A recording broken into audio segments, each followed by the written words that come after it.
January 2017, our 60-acre campus offers the state-of-the-art facilities. At Avantika University, our mission is to excel in teaching and research across diverse disciplines such as design, management, law and public policy, and engineering. We are dedicated not only to academic excellence, but also to honoring the cultural heritage of Ujjain and contributing actively to societal welfare. Our education approach fosters a dynamic learning environment characterized by collaboration and interactive learning as fundamental principle. As we continue to evolve, we are eager to showcase our vibrant campus life and cutting-edge facilities. Let's have a look at a video tour that captures the essence of our dynamic learning environment.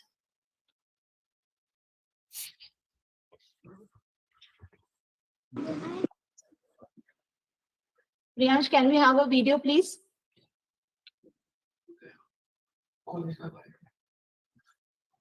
Okay, I think there is some Wi-Fi connection issue we are facing.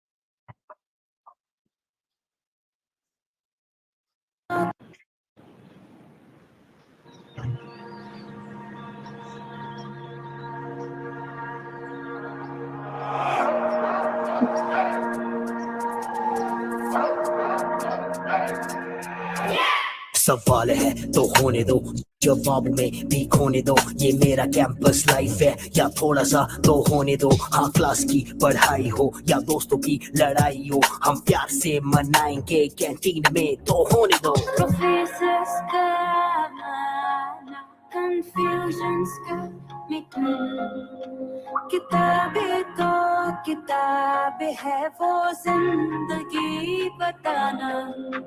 खुले हुए आकाश में मखमली से पास में जाना, अवंतिका जहाँ दे, अवंतिका ठिकाना। आने वाले कल के लिए यहाँ हम भी तो तैयार हैं। तोड़ेंगे जोड़ेंगे फिर से बनाएंगे, पर अड़े हैं कुछ करके दिखाएंगे। तोड़ेंगे जोड़ेंगे फिर से बनाएंगे, पर अड़े हैं कुछ करके दिखाएंगे। तोड़ेंगे जोड़ेंगे फिर से बनाएंगे, पर अड़े हैं कुछ करके दिखाएंगे। तोड़ेंगे जोड़ेंगे फिर से बनाएंगे, पर अड़े हैं कुछ करके दिखाएंगे।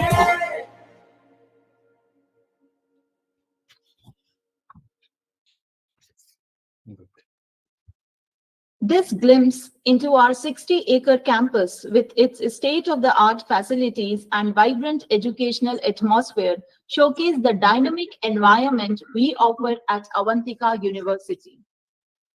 We are delighted to welcome our esteemed resource person who will generously share their invaluable knowledge and expertise with us. Our keynote speaker, Professor Shri Hari Sohani from IIM Indore, our chief guest for the valedictory address, Professor Dr. Jain Sonwalkar, ex-Vice Chancellor. Our session experts, Mr. Chintan Ojha, Founder Anantam Ecosystem, Father Sabu Thomas, Sacred Heart College, Kochi, Dr. Salvador Trevino, University, Canada, West Canada, Mr. Rahul Bhargav, CEO Shikunj and R. Ventures, Dr. Pranjal Mule, Vivekanand Education Society's Business School, Mumbai, Dr. Rakesh Naru, DGM Tata Motors, and Dr. Praveen Chavan from D.Y. Patil Vidyapeeth, Pune. We are thankful to each one of them for being the part of this LDP, and we look forward to your sessions, which will undoubtedly enhance our collective knowledge. Let's commence this video by virtual lamp lighting. As we light this lamp symbolically, let's unite beyond boundaries. With open hearts and receptive minds, we seek knowledge and blessings.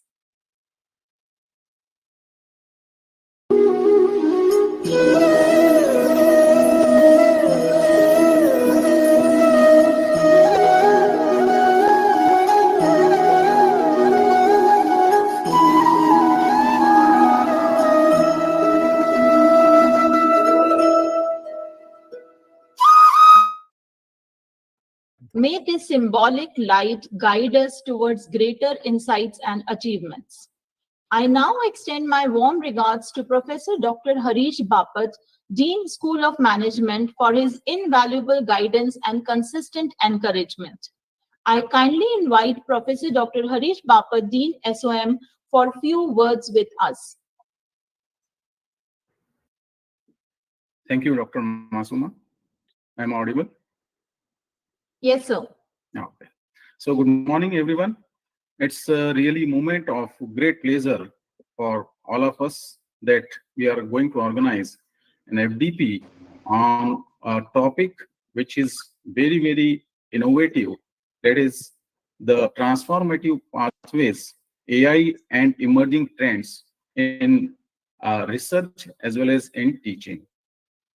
Now, it is imperative to note that we've got a very tremendous response from faculty members from various esteemed academic institutes across the country as well as across the globe for this particular faculty development program.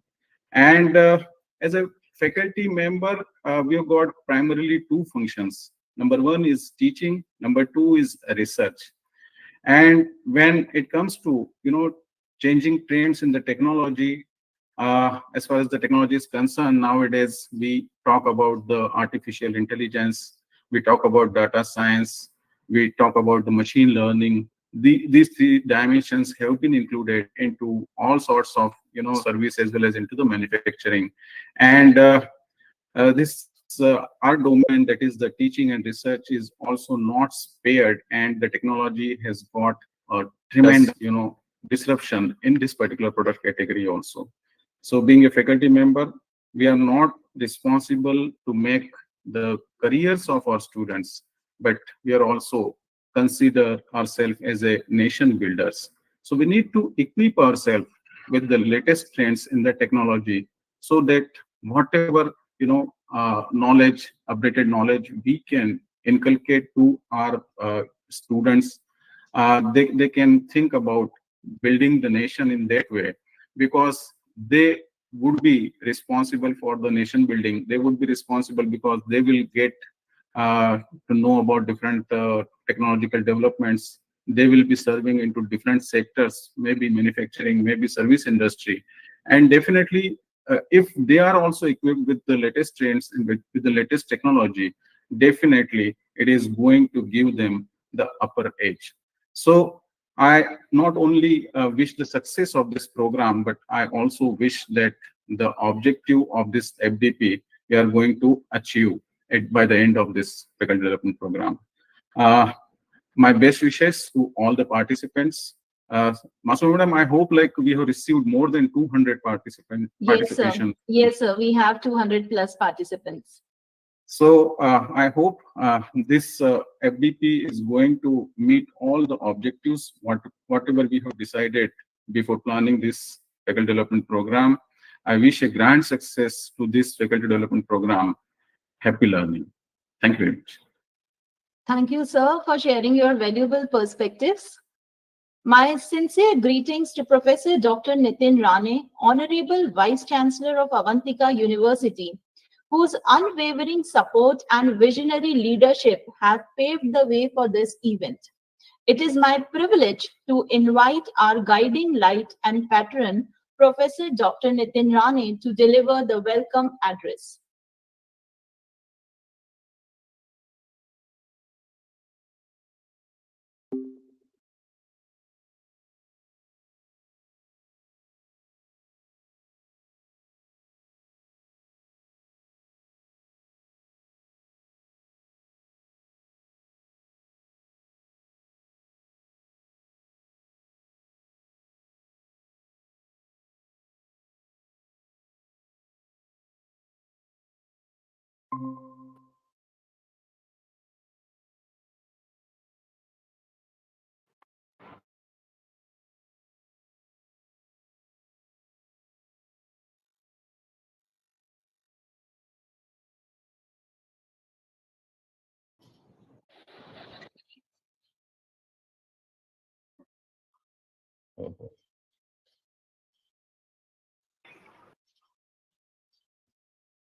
Am I audible now? Yes, sir. Yeah, yeah. I hope there was some issue with the network. Okay. Thank you, Dr. Masuma, Dr. Harish Bapat. Uh, Good morning, one and all. Good morning, sir. Yeah, dignitaries, participants, keynote speakers, RFI members, and my fellow colleagues from School of Management and Avantika University. I welcome all of you to this 1 week faculty development program, which is on the topic Transformative Pathways, AI, and emerging trends in teaching and research, which will be scheduled from today till 30th of June. It's wonderful to see such a diverse and enthusiastic group of educators and researchers joining us today. I was discussing with Dr. Bapat and came to know 200 plus participants from industry, research organization, and educational organization has participated for this faculty development program. Dear friends, at Avantika University, we strongly advocate for the programs like this as they are not just important, they are vital for the growth and evolution of academic institutions. They equip educators with the latest insights, methodologies, and tools needed to stay updated with the rapid advancement in their field.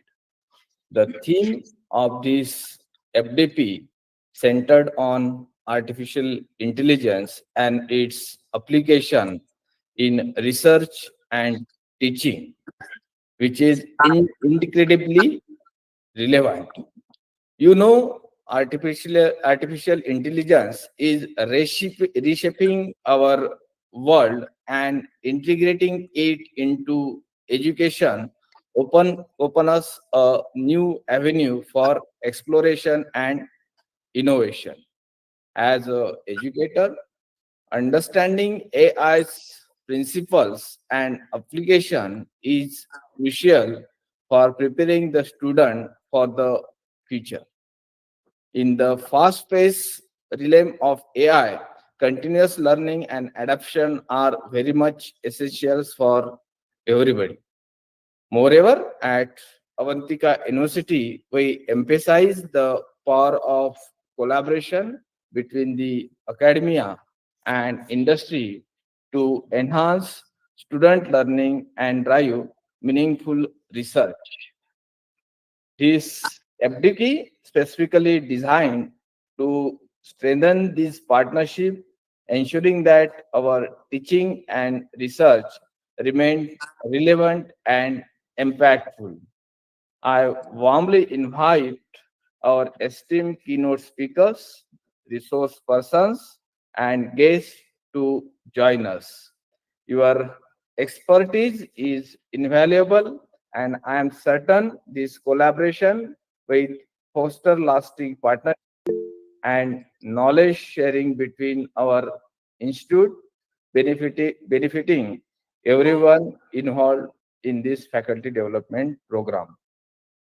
As the proverb goes, knowledge is power. I encourage all of you to actively participate in every session scheduled throughout this program. I wish all a productive and enriching experience during this FDP. Together, let us harness AI to inspire innovation and excellence in academia. Thank you for your commitment and participation. My best wishes for the success of this faculty development program. Thank you, all of you. Thank you, sir, for your warm welcome address. Your inspiring words, vision, and foresight for our university deeply motivate and inspires us all. Additionally, a heartfelt welcome to our esteemed partners from Research Foundation of India who are collaborating with us in this event. The Research Foundation of India promotes social upliftment and higher education quality through international and national conferences, seminars, workshops, and symposium. RFI collaborates with top Indian universities, organizing over 1,000 international events globally. It operates in 87 chapters in India and 18 in other countries, categorized into 5 regional boards. Today we have with us Professor Dr. Ashok Kumar Gupta, Chief Managing Director of RFI, with over 40 years of experience, including 30 in industry. He has published over 50 research papers in national and international journals. Recently, he has visited prestigious universities in USA like Northeastern University, Harvard University, and MIT. We warmly welcome Professor Dr. Ashok Kumar Gupta, CMD of RFI, to share his insights. Thank you, ma'am.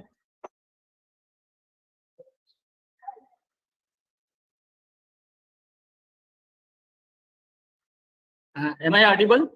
Yes, sir. Hello? Am I audible? Yes, sir. Okay. Okay. Thank you. Hello, everyone. This is Professor Dr. Ashok Kumar Gupta, CMD RFI. Along with, I am giving my services to Satpura Group, Malaghat, for enhancing the quality of the students and faculty as well. I feel honored to be invited to this one-week faculty development program on transformative pathways, AI, and emerging trends in teaching and research. This program is going to be held from 24th to 30th June.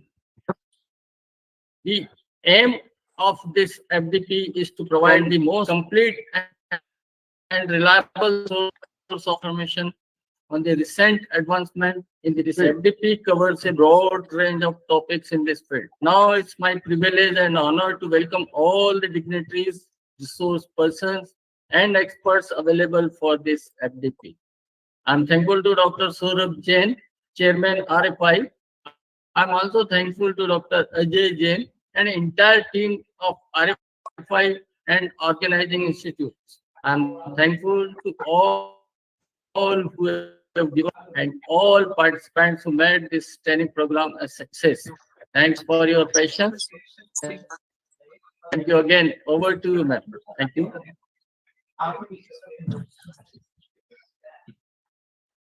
Thank you, sir.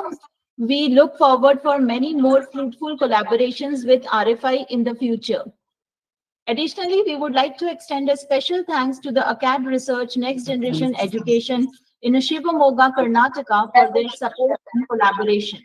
The theme of the Faculty Development Program on Transformative Pathways, AI and Emerging Trends in Teaching and Research was chosen to equip faculty members with essential AI knowledge and skill. This program aims to empower educators to integrate AI technologies effectively, enhance teaching methodologies, advance research practices, and prepare students for the evolving demand of the modern educational landscape.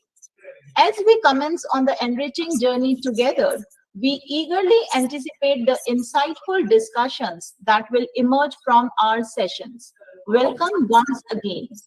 And now we eagerly turn our attention to the highly anticipated keynote session. We have with us our esteemed keynote speaker, Dr. Sri Hari Sohani. He is joining in just 1 minute, and then we will start our keynote session. I've joined, Masuma. I've joined. You can start. Okay, good morning, Sri Hari, sir. Good morning. Okay. We have with us, it is my privilege to have you, sir, and introduce to you. We have with us our esteemed keynote speaker, Dr. Sri Hari Sohani, Associate Professor at IIM Indore, whose expertise has brilliantly illuminated the realms of academia and beyond. Thank you, sir, for gracing the event. Dr. Srihari Soni is Associate Professor of OB and HR at IIM Indore. He currently serves as an Associate Dean, Accreditation, Ranking and Internationalization at IIM Indore. Prior to his doctorate from IIM Ahmedabad, he has worked with multinational information technology firm for 12 years. Professor Srihari has published in multiple high-impact journals such as Industrial Relations Journal, Human Resource Management, Review and International Journal, Journal of Operations and Production Management. He is currently serving to the editorial board of Production and Operations Management, a financial times 50 journal. We are grateful for Dr. Soni's acceptance of our invitation and look forward to his invaluable insights. Please join me in welcoming Dr. Srihari Soni as he shares his perspectives on the transformative potential of AI in academia. Thank you, Masuma. It has been a very long time since we met, actually, and thank you for the invitation. Masuma and I studied together in college, and today I think it's 24 years since we have met, and we are meeting virtually. And I thank you for the invitation. And we have been in touch. And when she invited me for this keynote speech, I couldn't say no because she's a dear friend. You see, very interesting thing has evolved over the years, and I have been going across various conferences and events. And recently, last week, I was in Bologna, Italy, and I was in a conference for an accreditation event by Equis. And interestingly, the topic was again AI. And basically, what was happening was that what I found was that everybody across the world, across institutes, is interested in this topic. Narayana, you can mute yourself. Very good idea. Ravikant, Narayana. Otherwise, it will be.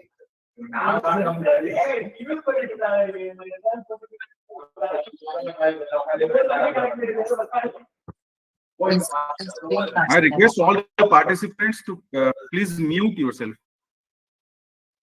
Yeah, thank you so much. It's okay. I mean, it happens. We all sometimes forget it, so don't worry about it. So I was listening to various people across the spectrum there, and there was a gentleman who was advisor to the Pope on AI, and everyone was talking about AI, was talking about the implications of artificial intelligence, but there was, the treatment of the topic was away from practice. So I was I remember before coming into the teaching world, I was speaking to my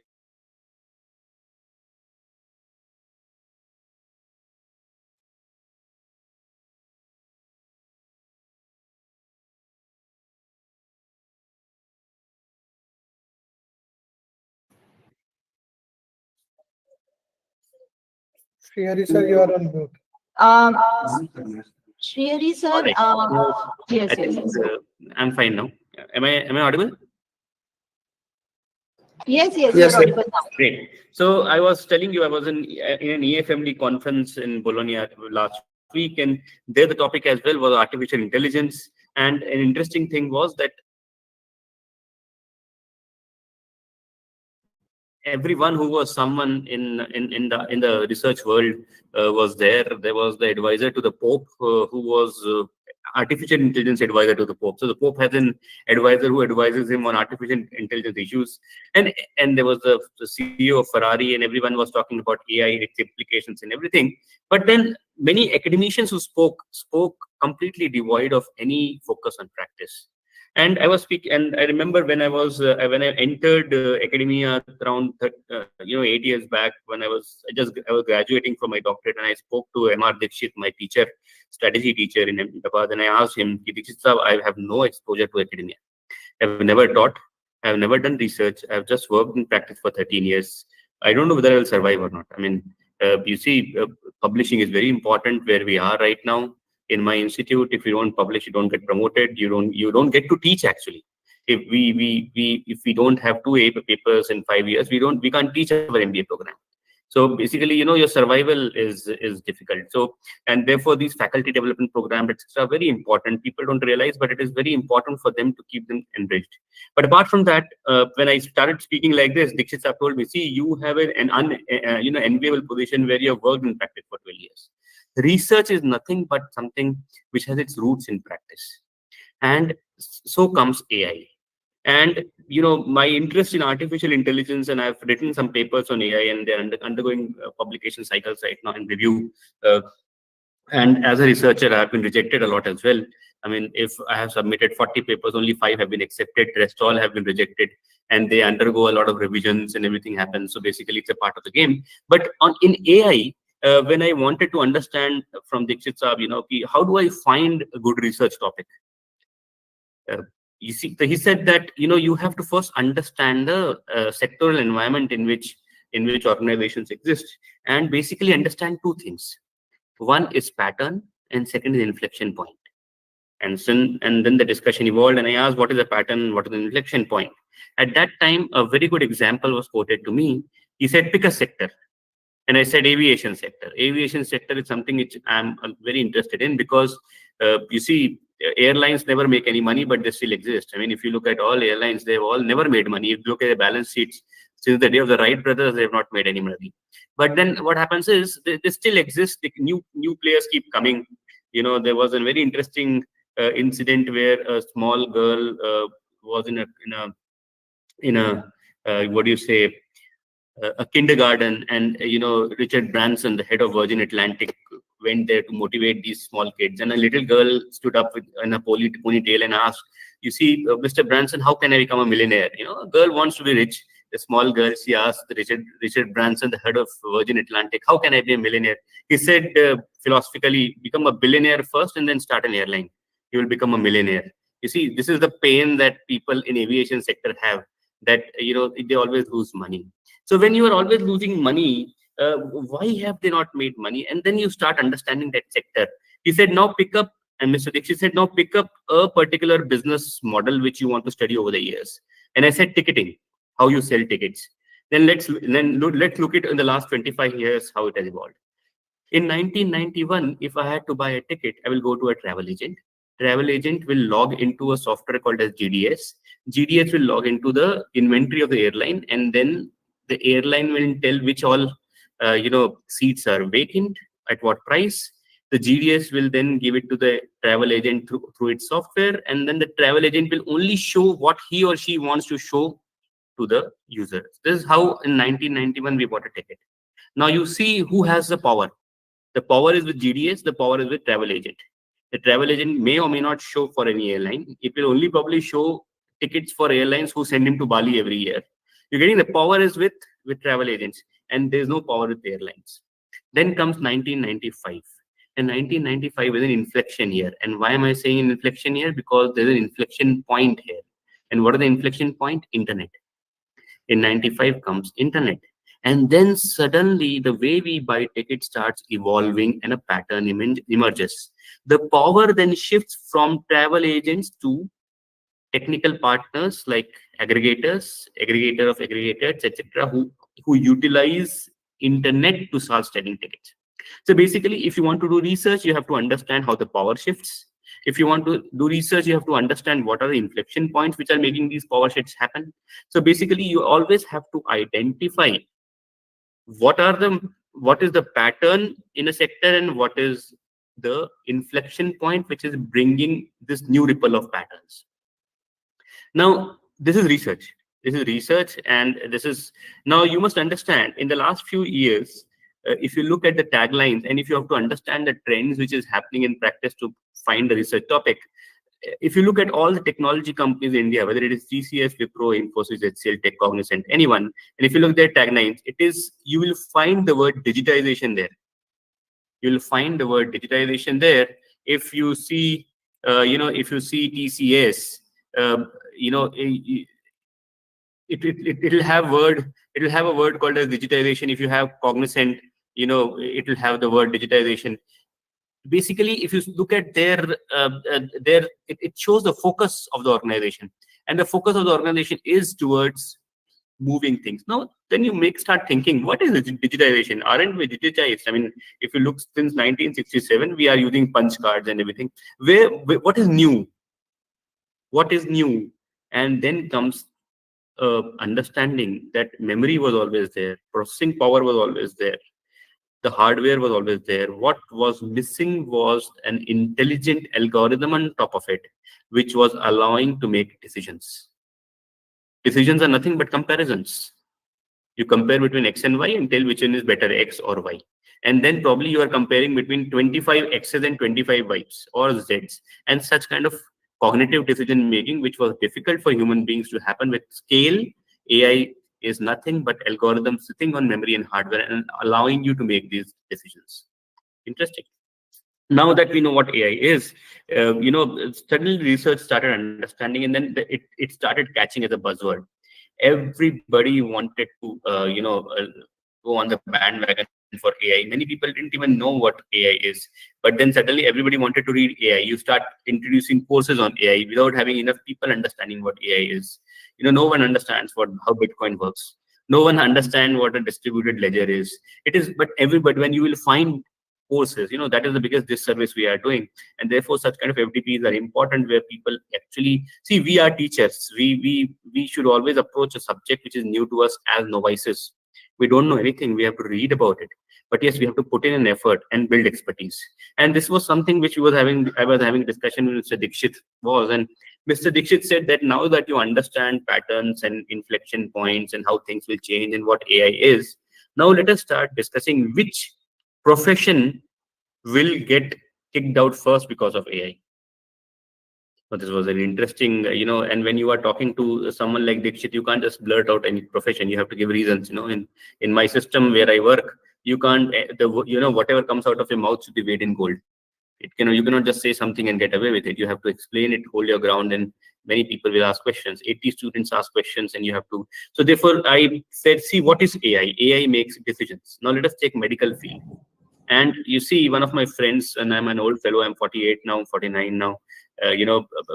One of my friend's son did his MBBS. He was a little elder to me, and he's getting into the MD degree in Manipal. And I said, what is the specialization he's taking? And he said he's going for a radiology. And he's going to spend around 1.25, 1.5 crore rupees, 2 crore rupees on that. And I said, you're wasting your money on this. And he said, why do you think I'm wasting my money? I said, what is radiology? Radiology is mostly, you see, it's a CAT scan, ultrasound. In ultrasound, you buy a machine, and most of the patients are expecting mothers in radiology. Our biggest customers are expecting mothers. They come to the radiologist 4 times in a year, 3 or 4 times in their duration of 9 months, and basically try to see if the baby is doing fine or not. Apart from that, they also look what is the amount of water content in the womb. And what does the radiological instrument does? It actually calculates the amount of volume of water in the biggest bubble which is there, and then they count the number of bubbles and see how much water is. All these calculations are basically done, and then in the end, they basically tells you what is whether the baby is under stress or not, and then should he be initiated for delivery or not. So all these kind of calculations and decision making is done. Now there is a startup which is coming in the US, which is being funded by 1 or 2 largest private equity funders. And what they are doing is, and incidentally, these private equity funders are also partners for large hospital chains. So what they are doing is, they are actually collecting all the images, radiological images of ultrasound over the last 10 years or 15 years, and the reports that have been written by doctors. And they're putting it in a big data database. And then what they are writing an algorithm is that whatever image they capture for a patient, they do a matching. And they took all the parameters, and then they try to pull out a report on their own. And AI will write the report on its own for a doctor to vet it. Now, with time, these AI tools will become better. These AI tools will become better, and they will start noticing things which human beings are not able to notice while doing the imagination, ultrasound imaging. And suddenly they will start doing much better evaluation than you are, even though a signature is required. But then what is the value of signature if analysis is done by somebody else? And suddenly what happens is a radiologist loses his power. And this will happen in next 10 years. This will happen in next 10 years. The problem with us is many of us are laggards, many of us are laggards, and including me. I still use a very old phone. I don't like using technology. Many of us are laggards, but the problem is things are changing very fast. Most probably, we all are using our last internal combustion engine cars. Very soon. I mean, next car would be an electric car. I mean, we don't accept it until it hits us.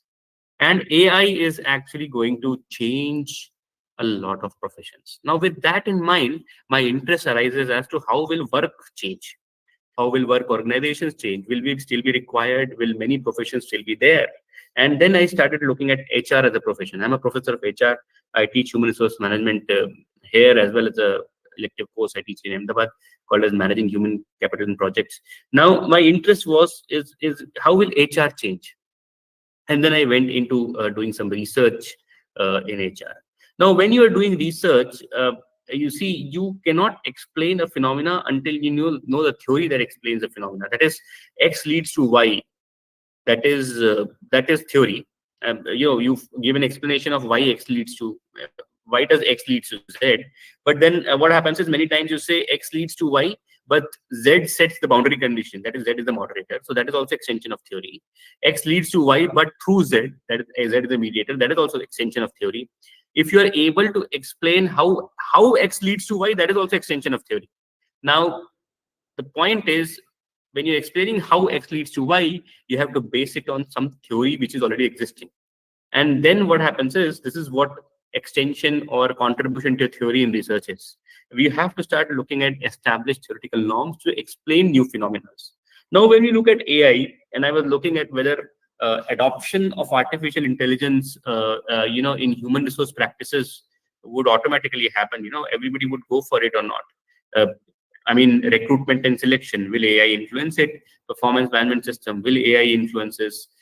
How do I find out whether AI will have an actual impact on these or not? Now, you must understand, implementing AI is not cheap. AI is a very costly proposition. So you have to very carefully enter whether you want to go for AI or not. And with that in mind, I started reading in terms of understanding what are the pillars of all these particular practices, and can AI influence it? Now, when you are trying to evaluate a particular pillar, whether AI will be able to influence or not, you need a lens. And after deliberation on various theoretical lenses, I utilized two theoretical lenses. One was transaction cost economics, and second was resource-based view. Now, with these two, so the learning here is, first of all, don't restrict your area. You need to heavily rely on the mother science. If you are a researcher in strategy, you have to rely on economics. If you are a researcher in organization studies, you have to rely on psychology and sociology in HR. If you are a researcher in marketing, certainly again psychology. You can't ignore mother sciences. If you don't know, please start reading on it. And I still read on it. And you see, and I zeroed in on two of these, these two essential lenses, and then I isolated the various pillars of these lenses, on the basis of which I will evaluate these performance management system, recruitment, selection, and find out whether one should go for AI intervention here or not. And based on this, I created a framework, and I don't know if I can share my yes, I can. Just 1 minute.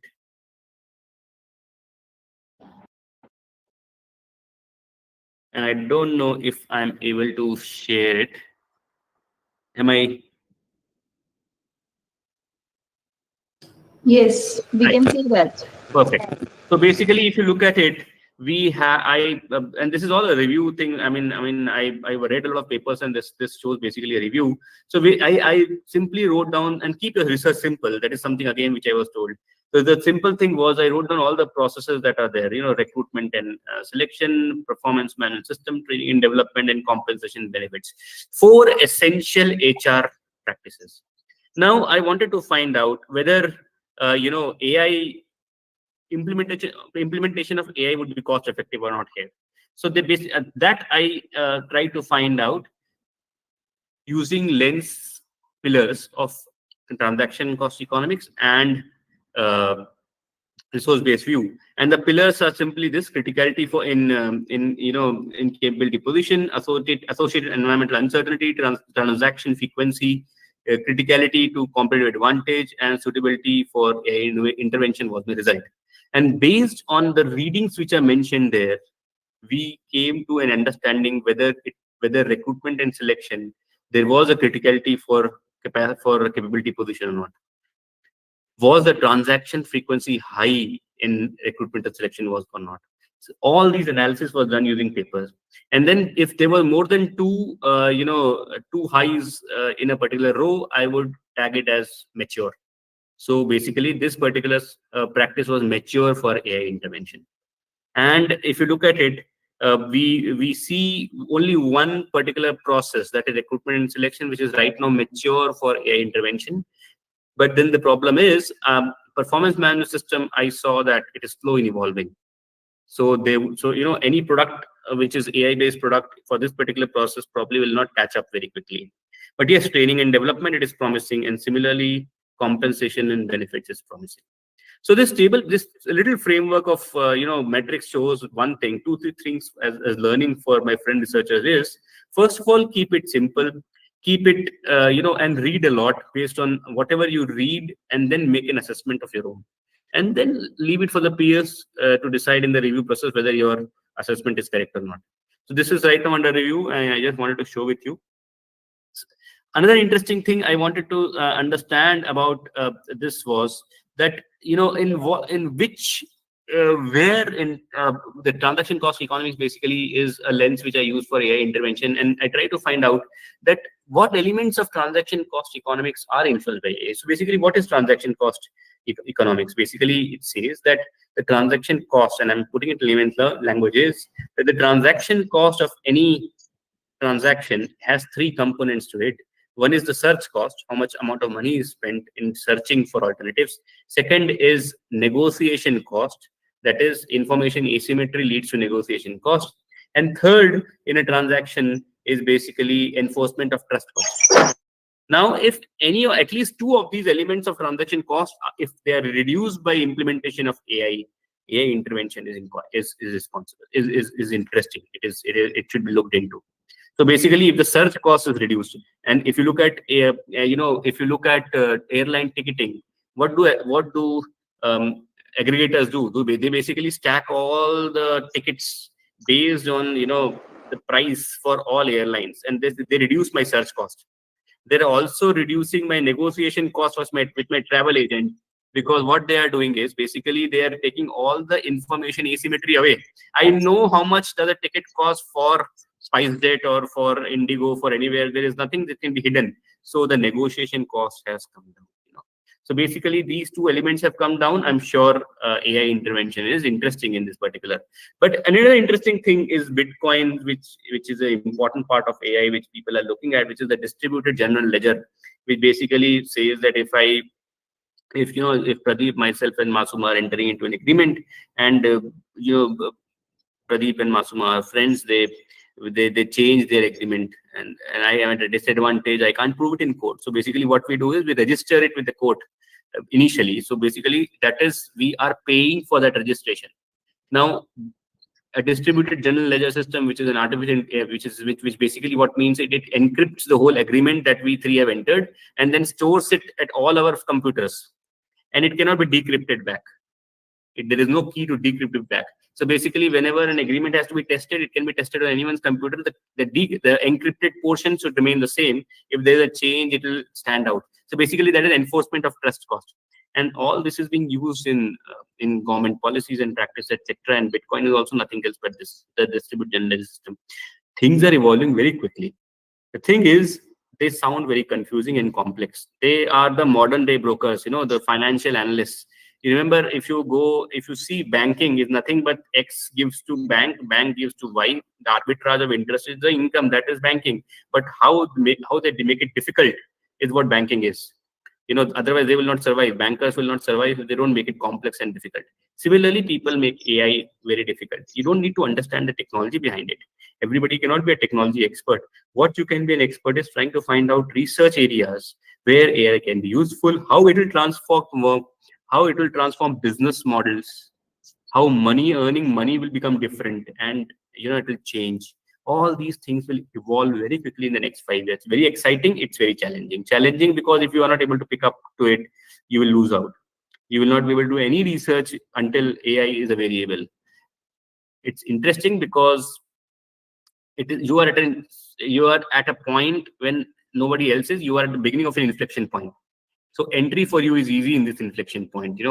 People will listen to you what you're saying. By listening, I mean they will publish you. So this is it is very difficult to publish in an established area. It is easy to publish in an area which is evolving. So this is an opportunity for you, which our generation has lost. We can take it or lose it. But then I suggest, as researchers, we have come into this profession because we like doing research, and this topic provides us that opportunity. Excellent for Avantika University to have an FDP on artificial intelligence. My only request is, when you are going through the FDP, kindly contribute. Don't just shut off your video and let audio, video, and go somewhere else.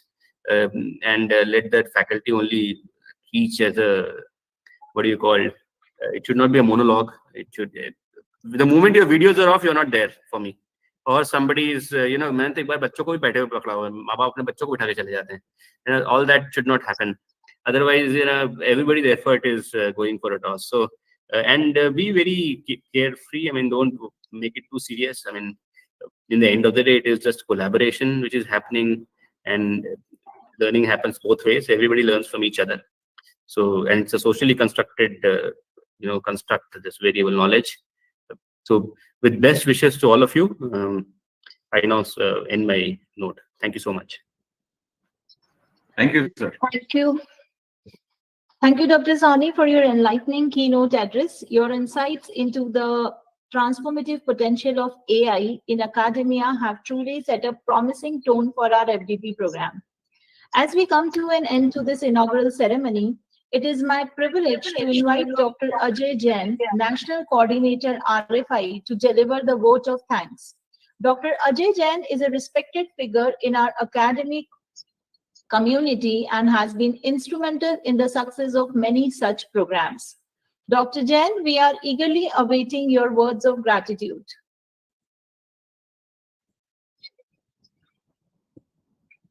Masuma ma'am, Mr. Kazi has raised his hand, and Yes, Mr. Prakash. the two participants have raised the hands, madam. You can address them. Okay. Yes, sir.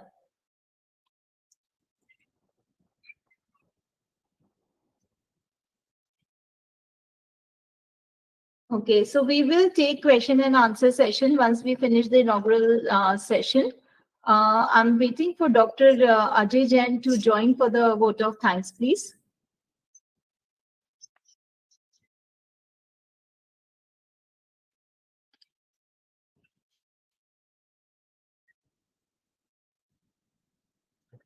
Dr. Rakesh from RFI, if you are here in the meeting, can you confirm the presence of Dr. Ajay Jain?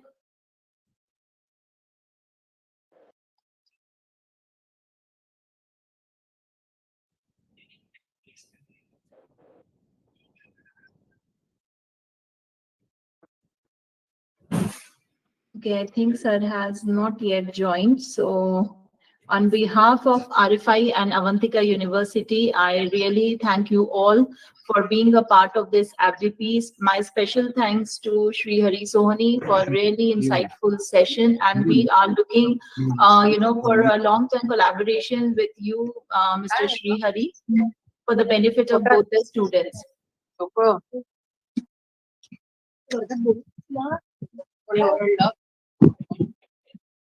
Okay, I request all the participants to please mute yourself.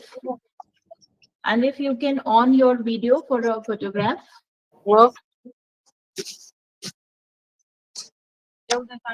Moving ahead to the first session of our FDP, we are honored to welcome Mr. Chintan Ojha. Sir, have you joined the meeting? Mr. Chintan Ojha, sir? Yes, Masuma madam. Good morning. Sir, very good morning. So nice to have you here, sir, today.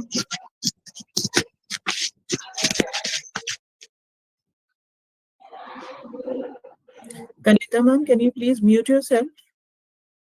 Kanita Chaudhary ma'am, is it possible to please mute yourself?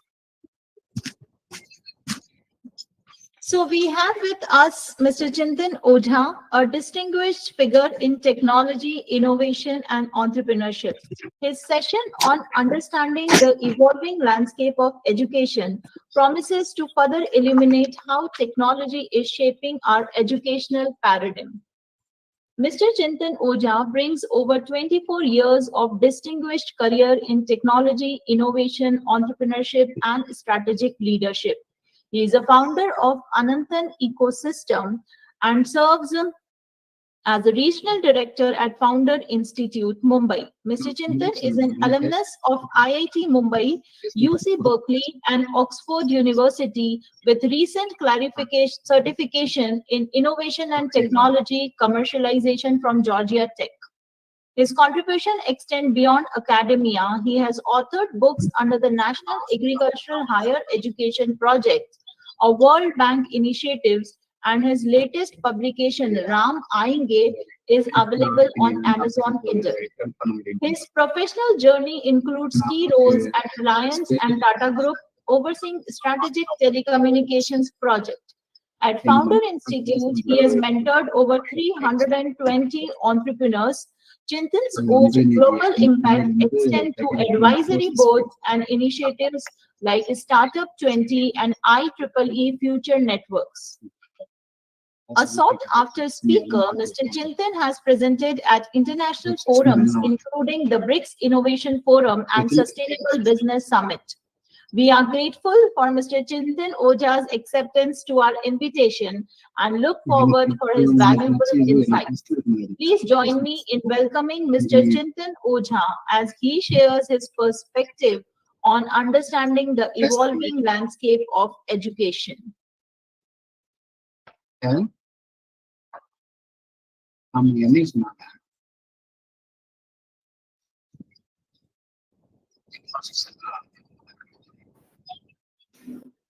Sir, welcome once again. Request all the participants to just be on mute. Ko Salaraim, sir, can you please be on mute?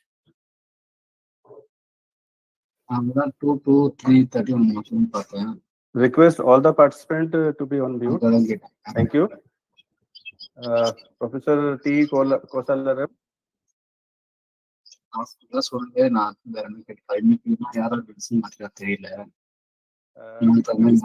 Kosalaram. Please on mute. Our host can mute everyone. Kindly remove him, let him join again. Please remove him, let's allow him to join again.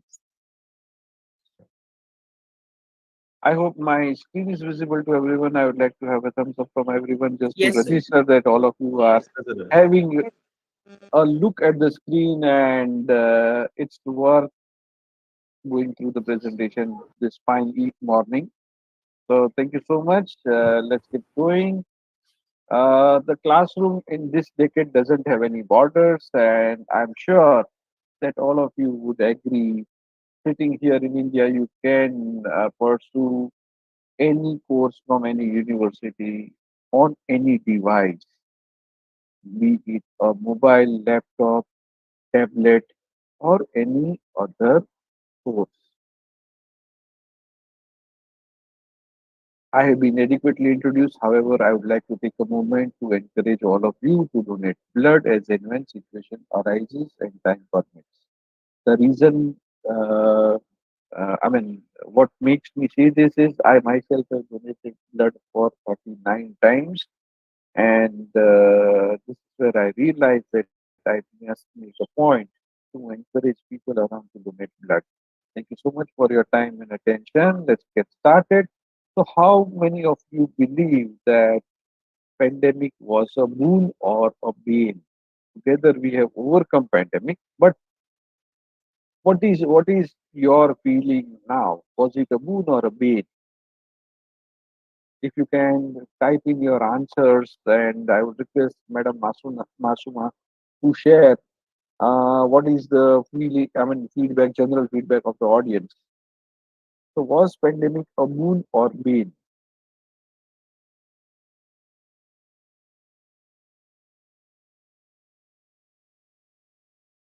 Kindly type in your answer, whether it is a mood or being, in the chat window.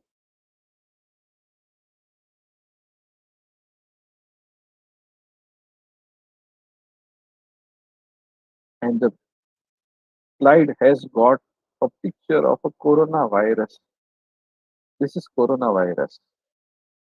Together we have overcome the pandemic. As a professional, as a teacher, what do you think? Pandemic was a boon or a bane? Pandemic एक वरदान था या एक श्राप था?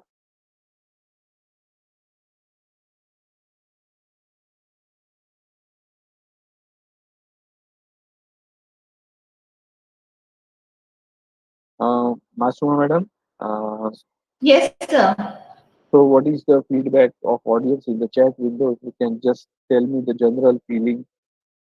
Have they The keen been majority of them have said both. both? Okay, okay, that's a fair good scenario. So Right, let's sir. get going. So Right, sir. let us go through excellence through digitally blended learning and digital technologies, learning and adoption of technologies in learning environment. That is not the latest trend on the horizon. People thought that with rise of pandemic, we started adopting technologies in the classroom, and the adoption of technology started with pandemic. But I have a view which is otherwise. Technology existed in education. Technology existed in classrooms much before. Yes, we all agree that in current times, the pandemic has fueled the adoption of technologies. Kudos to all teaching community. Once the pandemic was stuck, the entire education system was disrupted. However, within a short span of 2 weeks, all the teachers started teaching on any of the virtual medium, be it Zoom, Google Meet, or Microsoft Teams. Teachers who had not been exposed to these virtual teaching took up the challenge, learned the new platform, and continued the education delivery.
Are you able to see my slide now? Yes, sir. Yes. Thank you. All right. Thank you so much. Great. So let us begin with the historical perspective.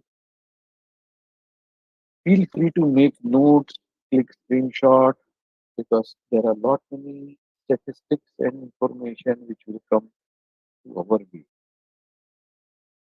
1923 was the year when radio entered classrooms.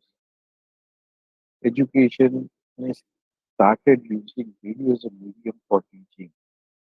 It means in year 1923 onwards, the radio stations broadcasted education content which was used by multiple universities, multiple classrooms, and students heard the education content being broadcasted by these radio stations. 1930 was the year when projectors entered the classroom.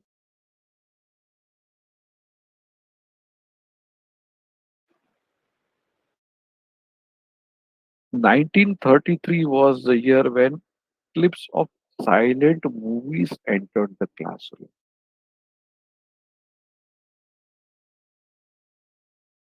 1939 was the year when television entered the classroom. Though it was a black and white television, and it used to look like a big cupboard. 1950 was the year when headphones entered the classroom. This historical perspective conveys that if headphone entered the classroom, it means more than one student used headphone and simultaneous content was delivered.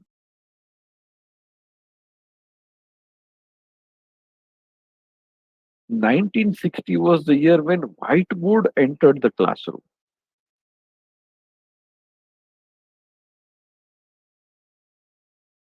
1964 was the year when basic programming language entered the classroom.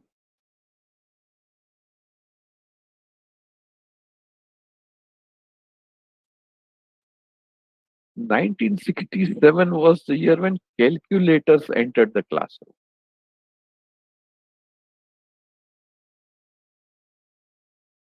1973 was the year when audio cassettes entered the classroom.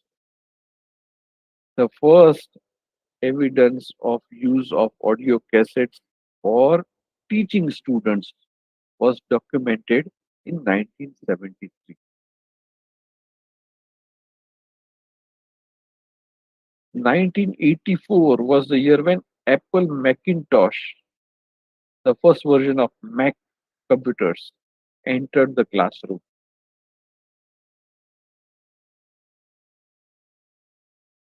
In 1990, CD-ROMs entered the classroom.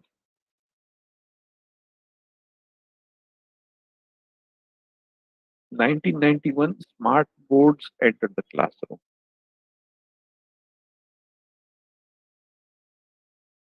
Internet-enabled classrooms are with us since 1994.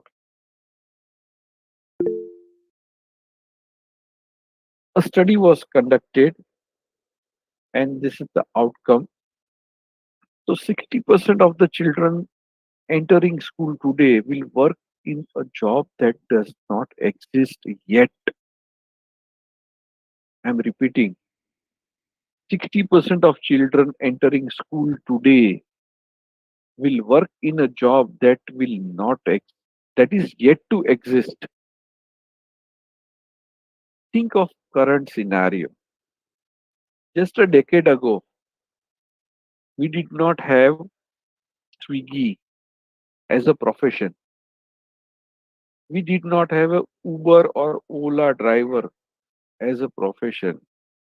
We did not have 12 years ago, we did not have a profession called social media manager.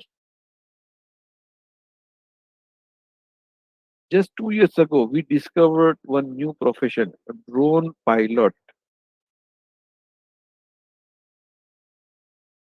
One of the study by Oxford Martin School of Economics said 47% of all American job functions could be automated within next 20 years.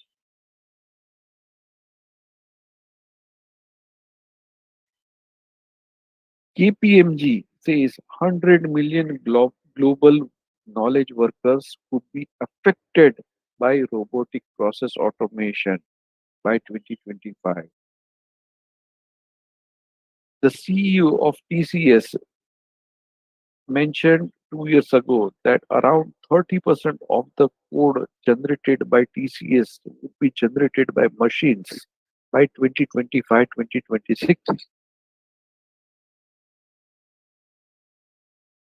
Around 5 to 10% of labor would be displaced by intelligent automation, and new job creation will offset these losses.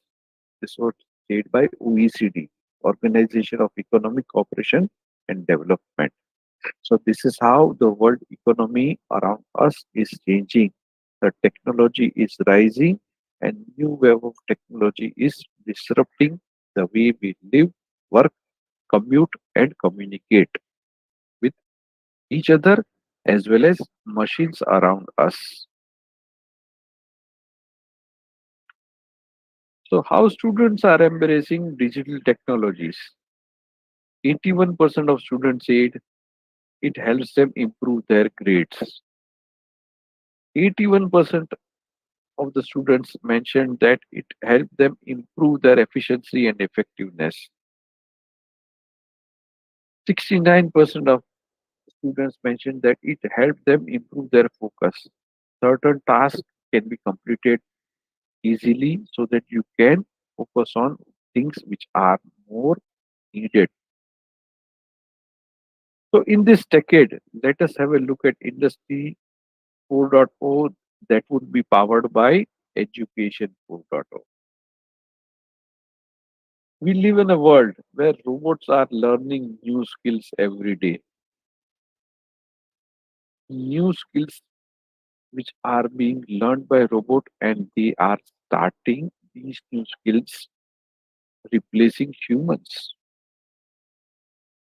All of us have got a virtual assistant in our hand.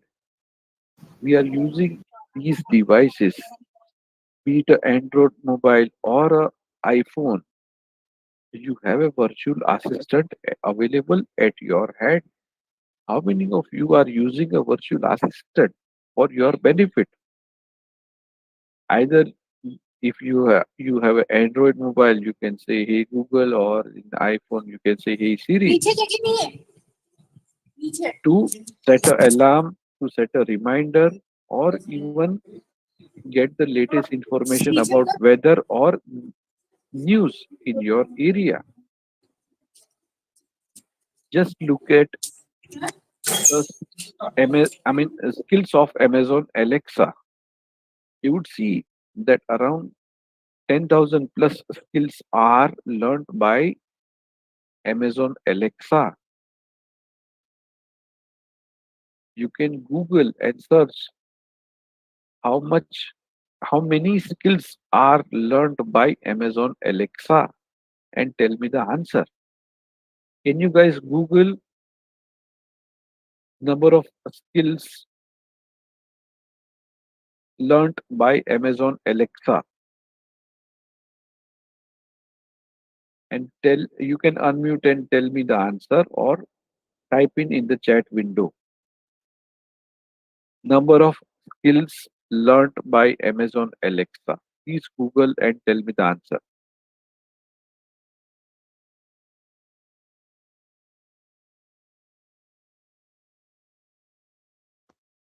What is the count of skills you are getting?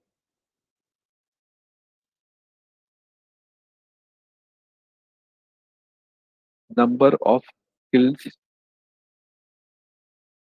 learned by Amazon Alexa.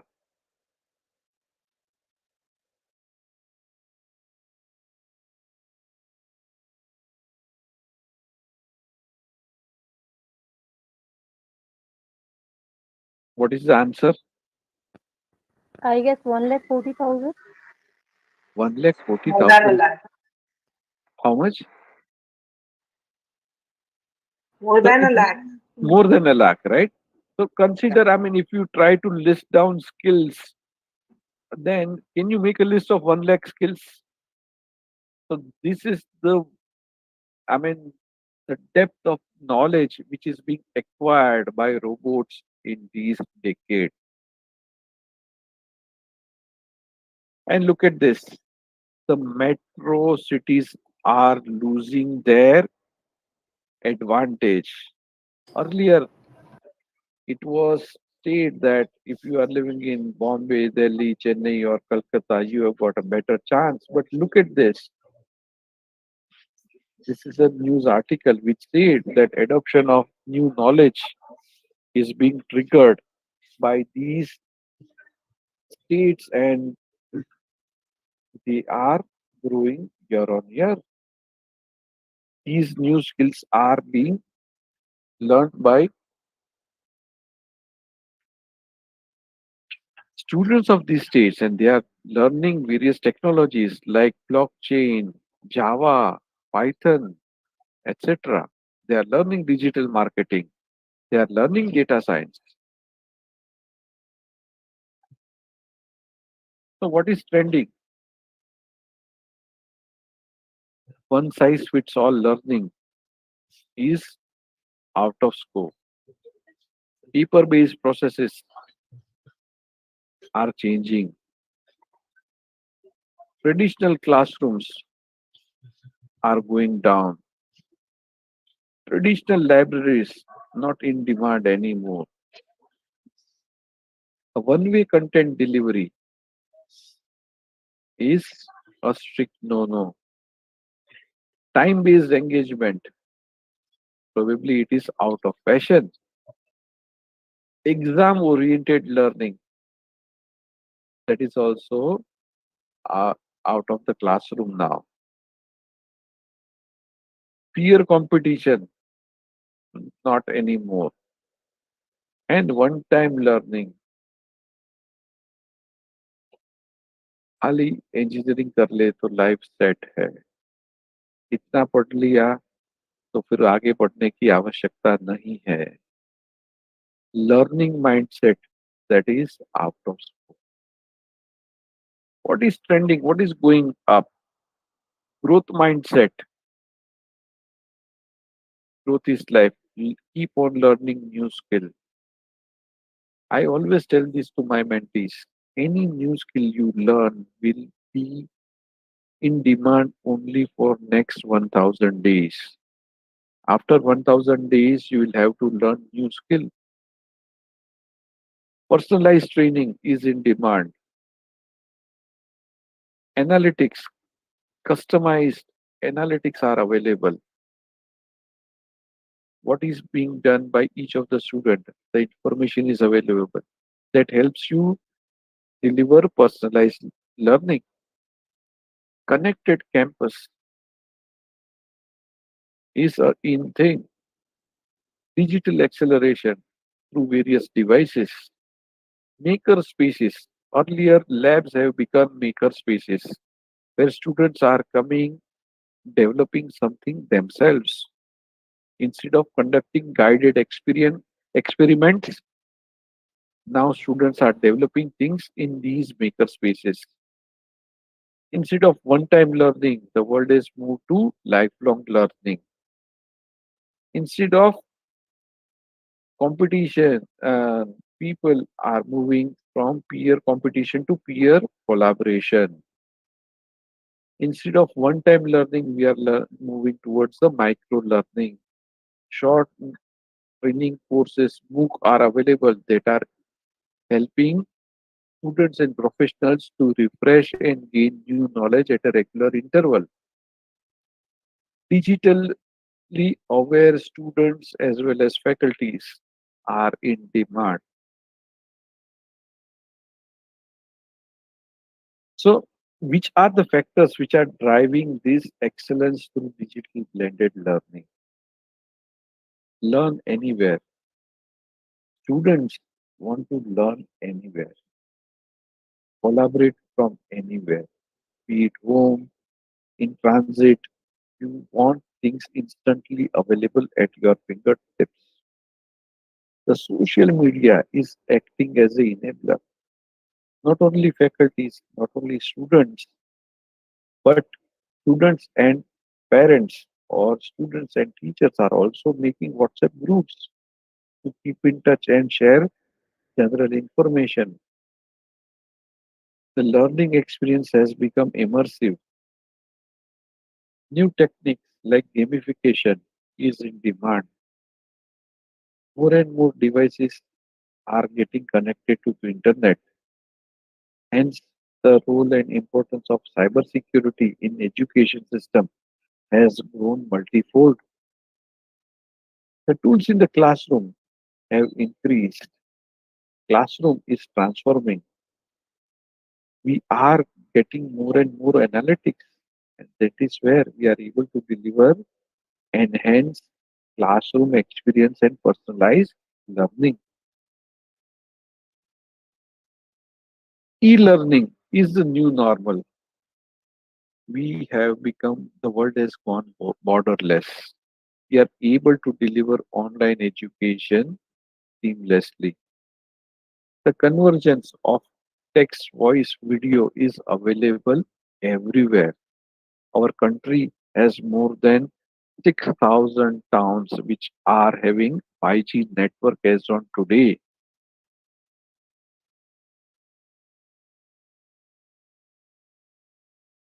This has taken the entire classroom on the global stage. Smart learning, new courses, and the way the content is being delivered has made learning interesting for the next generation. We want to collaborate everywhere. We want to collaborate through voice, video, when whiteboards are available, want to share documents through Teams or Google Drive, and this has become a enabler for our education system. Social media is now officially a part of learning process. Gone are the days when we were discouraging a message from a student, a query from a student on WhatsApp. We used to mention, don't put the message on WhatsApp, email me. But now we do not hesitate to write a 2 to 3 line response to anyone on WhatsApp. It has become a kind of a preferred medium for interaction. Education institutes are also present on Facebook, LinkedIn, Twitter, Instagram. We want to engage with students. We want to help them. Hence, faculties have also become more and more social media savvy. The learning has become immersive. Immersive learning is helping us to offer visualization. It helps grab attention of the student because student gets into the immersive environment wearing a headset. Hence, he is not able to look anywhere, but he has to be in the environment he, in which he has to do certain task or get the knowledge. With immersive learning, we are able to provide scenario-based learning. It is playful, repetitive, it doesn't have any waste. Police authorities, construction workers, many ITI are also using immersive learning. And what are they teaching? Automobile repairing. They are teaching civil skills, construction skills. Our Indian police force is using immersive skills, immersive learning options, and quality of learning is improving day by day. Our paramedics are using immersive learning to get trained. The new kid on the block, gamification. More and more education content is being delivered using gamification. It helps increase student engagement. It drives the behavioral change. It develops the team spirit. It helps us get the instant feedback. And because it is gamified, it helps us remove the fear of failure from the student mindset. Gamification can be blended with all subjects. Hence, my recommendation to you would be to explore gamification in one of the chapter which you would like to teach to students next time. We are connected. We come from a generation where we have transited from on-demand internet to always on internet. Do you guys remember when we used to dial internet? Do you remember and recall the sound of modem which we always used to dial to connect to internet? From on-demand internet to always on internet. We are the generations who used to survive on a 2 GB data plan on a BlackBerry and we used to pay 499 rupees and used to access emails for entire 1 month. Now look at the next generation around us. All of them are consuming 2 GB data a day, and probably that is their plan on their mobile. As in, when they get lashed to Wi Fi, they are consuming more than 2 GB data. So, on an average, Indian consumers are consuming anywhere between 7 GB to 15 GB of data every day. Hence, cybersecurity is important. We need to educate students as well as faculties around us for best practices. It is becoming indeed necessary to protect the data in education institute, be it a personal or proprietary data. We need to have set policies for protection against virus, spyware, malware, or any ransomware. We also need to start managing digital access. The right information must be provided to the right student or faculty. We are using shared drives. A wrong access of wrong information may create a havoc. Education institutes are recommended to have a focus approach by setting up a governance committee around cybersecurity. This would also help us and ensure that concurrent regulatory guidelines are implemented. Unlike GDPR, we are soon going to have our own DPDP rules. Hence, it is important for all of us to have a focused approach on cybersecurity. The tools in classroom are increasing, right from interactive screens to videos to online test engines, virtual reality headsets, virtual labs, and chatbots.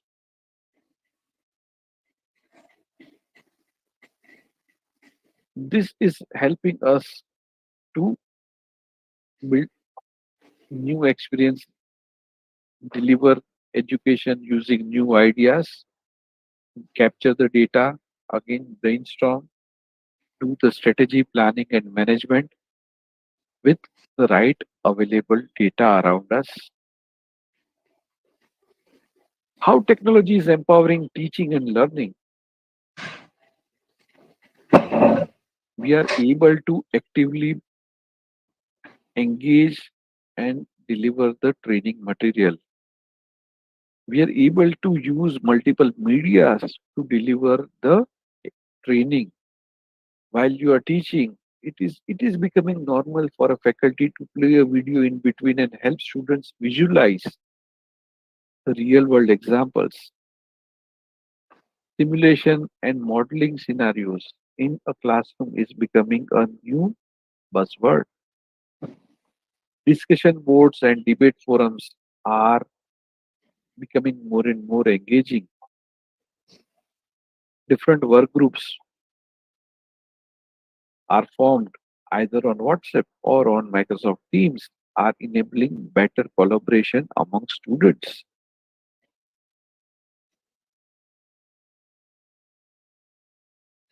So let us have a look at what are the new opportunities on the horizon. More and more micro courses which are having duration of 2 to 4 hours is becoming popular. Students don't want to get into a 3 months to 6 months to 1 year education commitment. 2 to 4 hour mini courses, micro courses, and they are good with it. Students have started pursuing multiple courses and thus they are acquiring newer skills. Recently, I went to IIT to conduct mock interviews. This is where I was impressed to meet engineering students who are doing BA in economics, who are doing other design courses in parallel. Someone is learning BA in English. One person was learning French in parallel. Thus, students are also eager for more and more learning. The learning has become collaborative. We come from a generation where we were told आप अपना homework इसके साथ share मत करना, कोई किसी के साथ कुछ share नहीं करेगा. But now we are encouraging students so that they build a collaborative relationship. Simulations, simulators are becoming more and more popular. Gamification is helping us deliver a accelerated education. Design thinking is helping students as well as faculties to improve the quality of education and enable them to solve the problems. The environment is of education is changing. Earlier, digital devices were not part of the education delivery and engagement. Now, we would send certain information, assignments, or training material or copy of our presentation using WhatsApp or email. Online assessment was a luxury, but after pandemic, it has become a necessity. So, which are the technologies which we should have an eye on? AI, virtual reality, augmented reality, blockchain, cloud, drones, 3D printing, Internet of Things, various experience zones, or maker labs, and various touch technologies.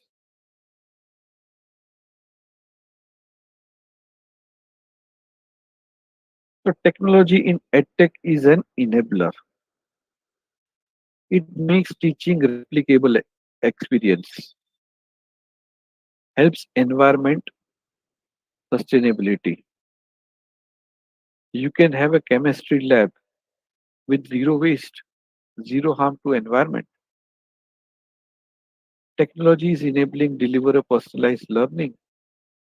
It has helped us improve student engagement and skill retention.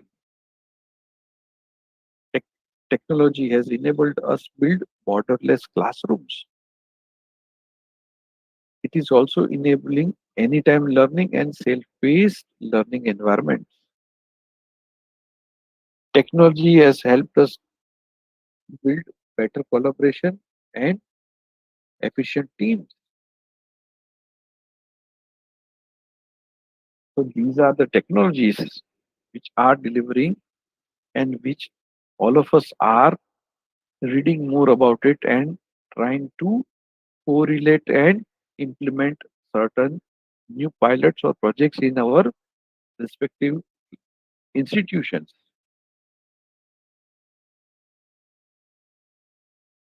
Virtual reality and augmented reality, the metaverse around us is rising. More and more universities are offering blockchain based learning or even blockchain enabled certificates, digital degrees are being delivered. Let us have an overview of Indian edtech ecosystem, and I am sharing few statistics with you. 37% of edtech companies are leveraging AI to enhance personalized learning experiences. 20% of edtech companies are integrating virtual reality and augmented reality to create immersive learning experiences. These are the statistics which are for current year. Almost one-fourth of edtech platforms are using gamification.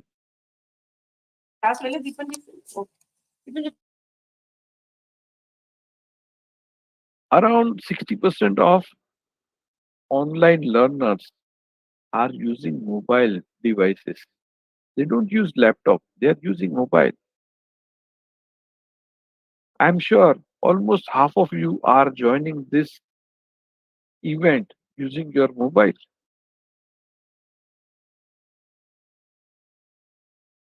Around 75% of Indian students rely on online learning platforms for their education. So while they are attending in-person classroom trainings, but parallelly, they also want a recording of the classroom session, training materials online. There has been a increase, 45% increase in the enrollment of students in STEM.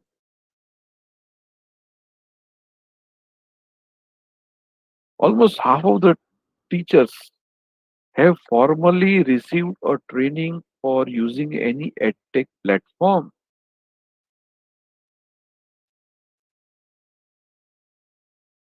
The book massive on open online courses are becoming popular. They have seen 50% increase in enrollment.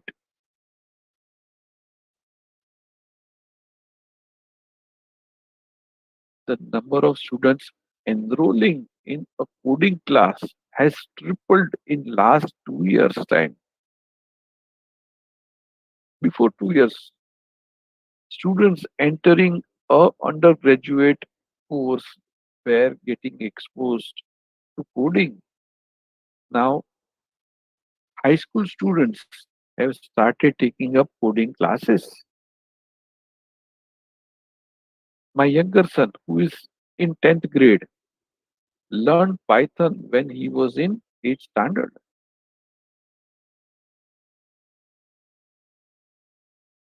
Learning apps have seen a growth of adoption. Almost 35% user growth has been recorded in last 1 year. Almost one-third of edtech companies are offering adaptive learning technologies that has helped them tailor the education content for individual needs.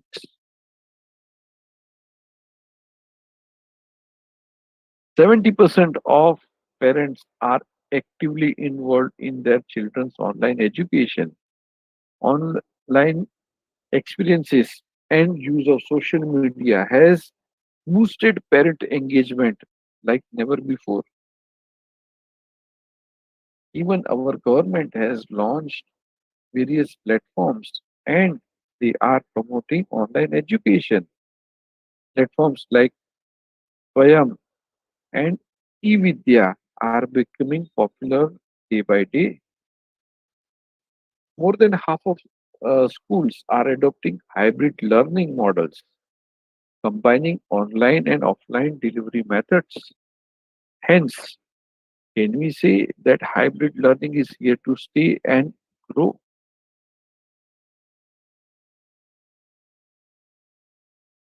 During and beyond pandemic, EdTech has remained a preferred investment domain and choice of investors. Even at the beginning of pandemic in year 2020, our EdTech sector received $4 billion of investment, which is highest.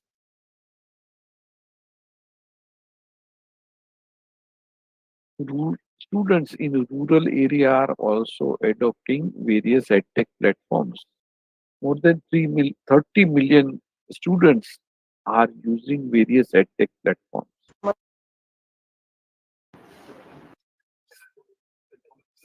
While we are talking about rural areas, schools in urban area are also adopting technology. Almost 80% of private schools in urban area have adopted digital classrooms. They are having smart classrooms, those smart boards, which are helping teachers deliver a better quality education and a seamless experience. The number of courses which are being offered by Indian institutes have grown by 60%.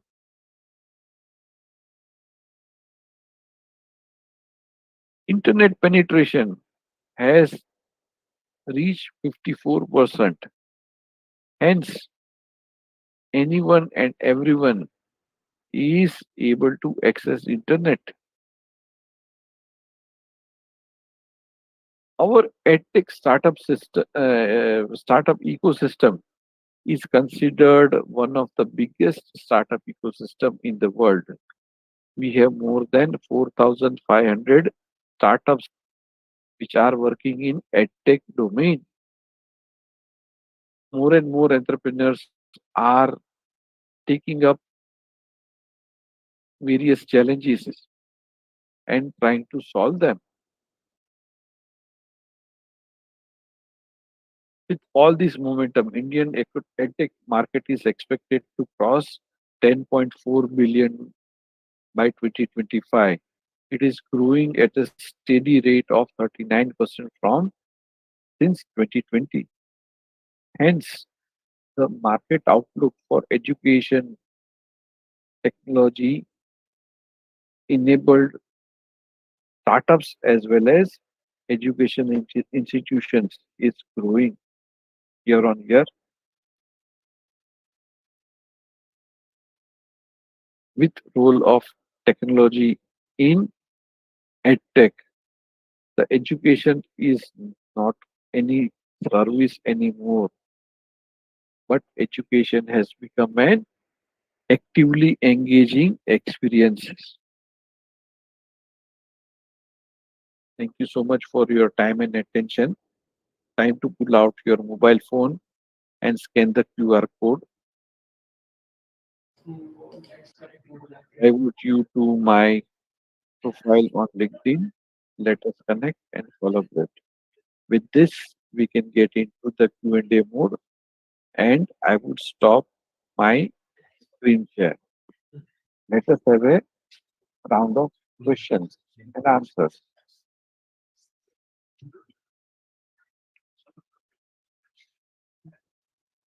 I will be happy to answer all your queries.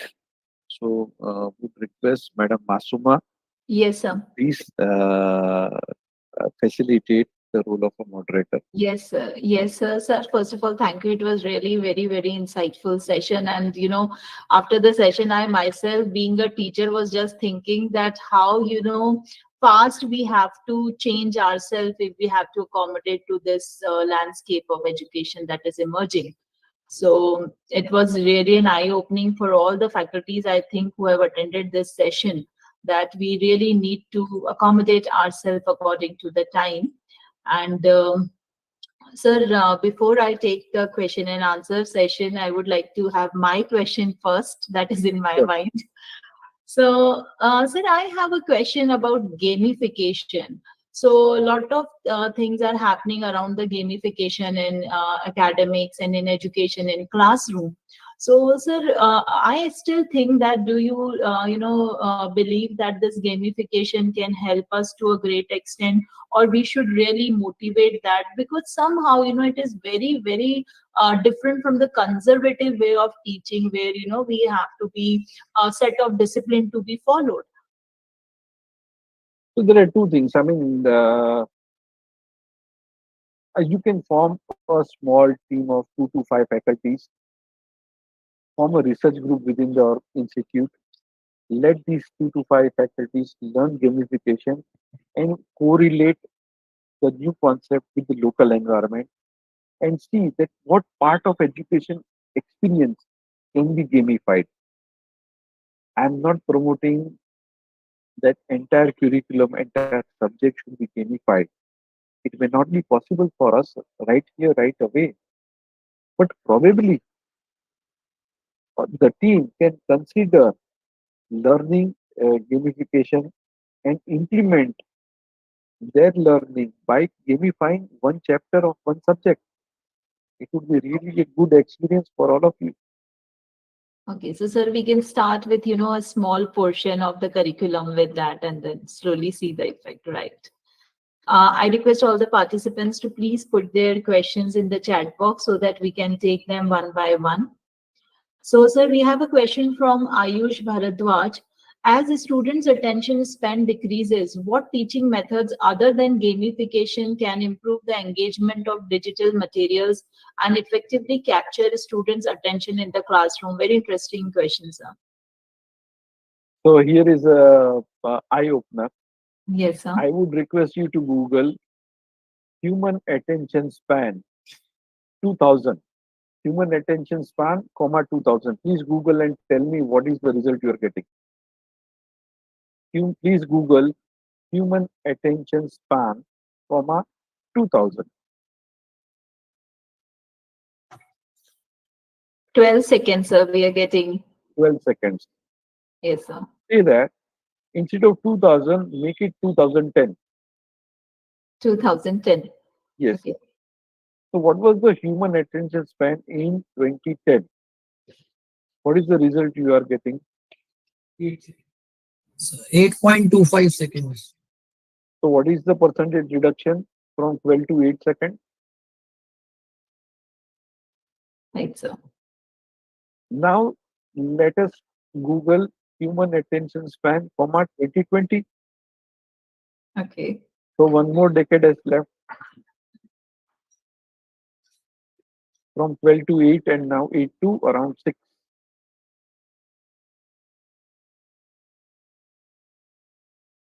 And if you look at 2024, because 2024 we are almost half year, but look at 2023, you would get some research report, some reference. It's hovering around 6 seconds. Right, sir. So our attention span has changed from 12 seconds to almost 8 seconds. Okay. And this is reducing with as a side effect of the reels which students use, right? Because they are used to scrolling. Right. If they don't like it within 8 seconds, they'll just swipe and go for the next second. If they don't like it, they'll just swipe it and go to next. In this era where your human attention span is reducing continuously, you should experience in engaging students in various maker labs. Help them build something, encourage them to build something. Let them build some chart paper and then try to make a poster which will show them some problem solving, right? So use of posters as an active engaging medium as well as building maker labs. Help them build something. In one of the university where I am on the advisory board, I have advised them that students typically take up the project in last year. Instead, now we have started with the first year itself. So they are living life of an entrepreneur for 4 years. A solo entrepreneur cannot survive. They need a team. Encourage students to take up the project. Build a team in the first year itself. Because in any successful startup, you need a CEO, you need a sales guy, you need a technology person, you need a finance guy. Every person needs to play a different role in a successful team. And when you put everyone together from the very year itself, you would actually be able to increase the success rate of their projects and the viability of their projects, the relevance of their projects into the industry. Right, sir. Sir, we have another question that is about, I think many of the faculties present here might be facing this challenge that the question says. Sometimes university don't facilitate for the advanced tools of teaching. What should we do in that case? Gone are the days where your employer was responsible for upkeep of your skills. In this technology-enabled decade, you are responsible for upkeep of your skills. Take up the charge of the situation and start learning new skills. This is the time while you are faculty in certain environment, when you come out of that environment, you need to become student again from some other university and from some other course. So education is available and start learning new things. Correct, sir. I request the Earlier, there was a challenge. If you are not attending certain conferences, you were not exposed to that knowledge. But now, most of the conference recordings are available on YouTube. Even if you missed certain conference in US, you would be able to watch the recording at time of your choice after office hours. It is worth spending an hour, maybe once you get free from your daily course, maybe 9 to 10 p.m. You can again become a student, watch any YouTube content, and then get exposed to those discussions and new content which is being discussed in various conferences. LinkedIn is having multiple events which are being held virtually. You can browse LinkedIn and attend these virtual events from comfort of your home. Back to you, madam. Yes, sir. Sir, I request the participants to, unmute yourself and you can ask your own questions one by one. Make sure while asking questions, your video mode is on. Can you put light on gamification? Like what is gamification? Oh, okay. So I would How request an you to, educator would be facilitated one, that how we can just use it and can yeah, get the impact of the I would encourage you to go to YouTube and understand gamification, the fundamentals and various, I would say, session by teachers are available on the subject. You can go through. Even our platform Swayam will also have certain courses on gamification, which you can explore and decide to pursue. Thank you. Sir, I would like to ask your views on how generative AI and specifically can be used for teaching methods. Oh, Recently, super. Very good question. A very good question. I was expecting that someone should ask, and that was the reason I had kept generative AI out of this. So, generative AI helps you to draft new questions, right? Because one of the challenge for us is to draft questions, develop new scenarios. This is where teachers can use generative AI to draft new questions. You can design MCQs. You can build questions for case-based learnings. You can also generate new content, new story based on the scenarios. And this is where even generative AI, as and when the advanced tools are coming, they are able to help you deliver a small video along with the voiceover. So there are multiple scenarios. You can also write chapters. You can ask new essays, generate new content, new articles, right? And it is a good time. I hope we still have time, right? Yes, sir. Oh, super, great. So, if all of you are in front of your machine, let us have one exercise of generative AI. Yes, sir. Are we ready for this? Yes, sir. I think all the participants are ready. Oh, super great. So it's a surprise bonus point. Let me help you with generative AI. I conduct this course for CXOs. Recently, I conducted one for CXOs nominated by CII, Confederation of Indian Industries. So let us open your favorite generative AI tool, ChatGPT. I hope all of you are in front of the ChatGPT.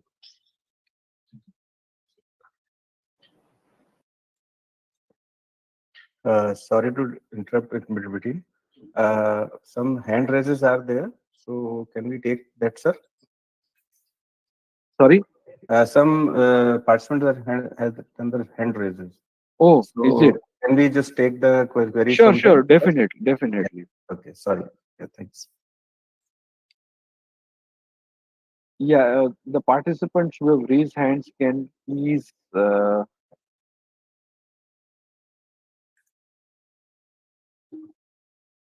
So request the participants who has raised the hand can just unmute themselves and ask. So some of hand raised are since beginning only. Okay. They have not dropped down. Right. Okay. Maybe they are not comfortable with. Masuma ma'am, आपका भी hand raise हो गया. Okay. It's maybe by mistake. Yes, Chintan yes. sir, you can continue. Renu Yeah. Sharma. Renu Sharma, you want to say something?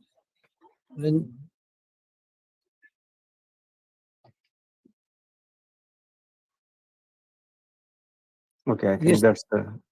Okay. You can continue. I think Gaurav sir, you can name all these people, and अगर इनको कुछ नहीं बोल रहे हैं, then you can say also that you can put down your hands. Yes. So, That I'm doing. you can- Renu Prakash ji, Jumela, Ezaz Kazi, Anushri Suryavanshi. They are hand raised since beginning. I think I've already formed them also. They are not there. Sir, I think, Chintan sir, Yes. sorry for this disturbance. I think we should just start with the exercise. I'm really looking forward to the exercise that you have shared. All right. So, ChatGPT. Sir, go ahead. excuse me, sir. What Yes. if you don't use ChatGPT? It's absolutely fine. You can use any other tool as well. Maybe if you are familiar with. I mean, I have never used any of these tools. So how do I go about the exercise? Oh, okay. Then I guess then that's a different issue because then you may not be actively engaged in this specific exercise activity. Okay. Right, it was not part of it. I'm just because the person asked, and then it is an impromptu point. Otherwise, you would have been aware. So I'm really sorry for this, but it's a good point for you to get exposed to generative AI tool of your choice, be it ChatGPT or Google Gemini or Microsoft Bing. Okay. Or? Microsoft Bing. Okay. I recommend these Thank you. academics. So, guys, so you have a generative AI tool in front of you. When I say generative AI, that's the name of the technology, and ChatGPT is the name of the tool. All right. Photocopy is the it is the name of the activity. Xerox is the name of a company. Same thing here. Generative AI is the technology. ChatGPT is just a tool. So let us give a prompt. Please start with I want to teach. Type in I want to teach. And then write whatever you would like to teach. I'm not standardizing The the. prompt has to be given on ChatGPT window. Yes. Start typing on ChatGPT window. I want to teach. And then write the name of the topic. Sir. Good morning, sir. I want to teach. And then write the name of the topic which you would like to teach. Full stop. Then next thing, right? Help me gamify. Full stop. and enter. The command is I want to teach, and then write the name of the topic you would like to teach. Then put full stop. Next sentence, second sentence is help me, give me 5, and then full stop.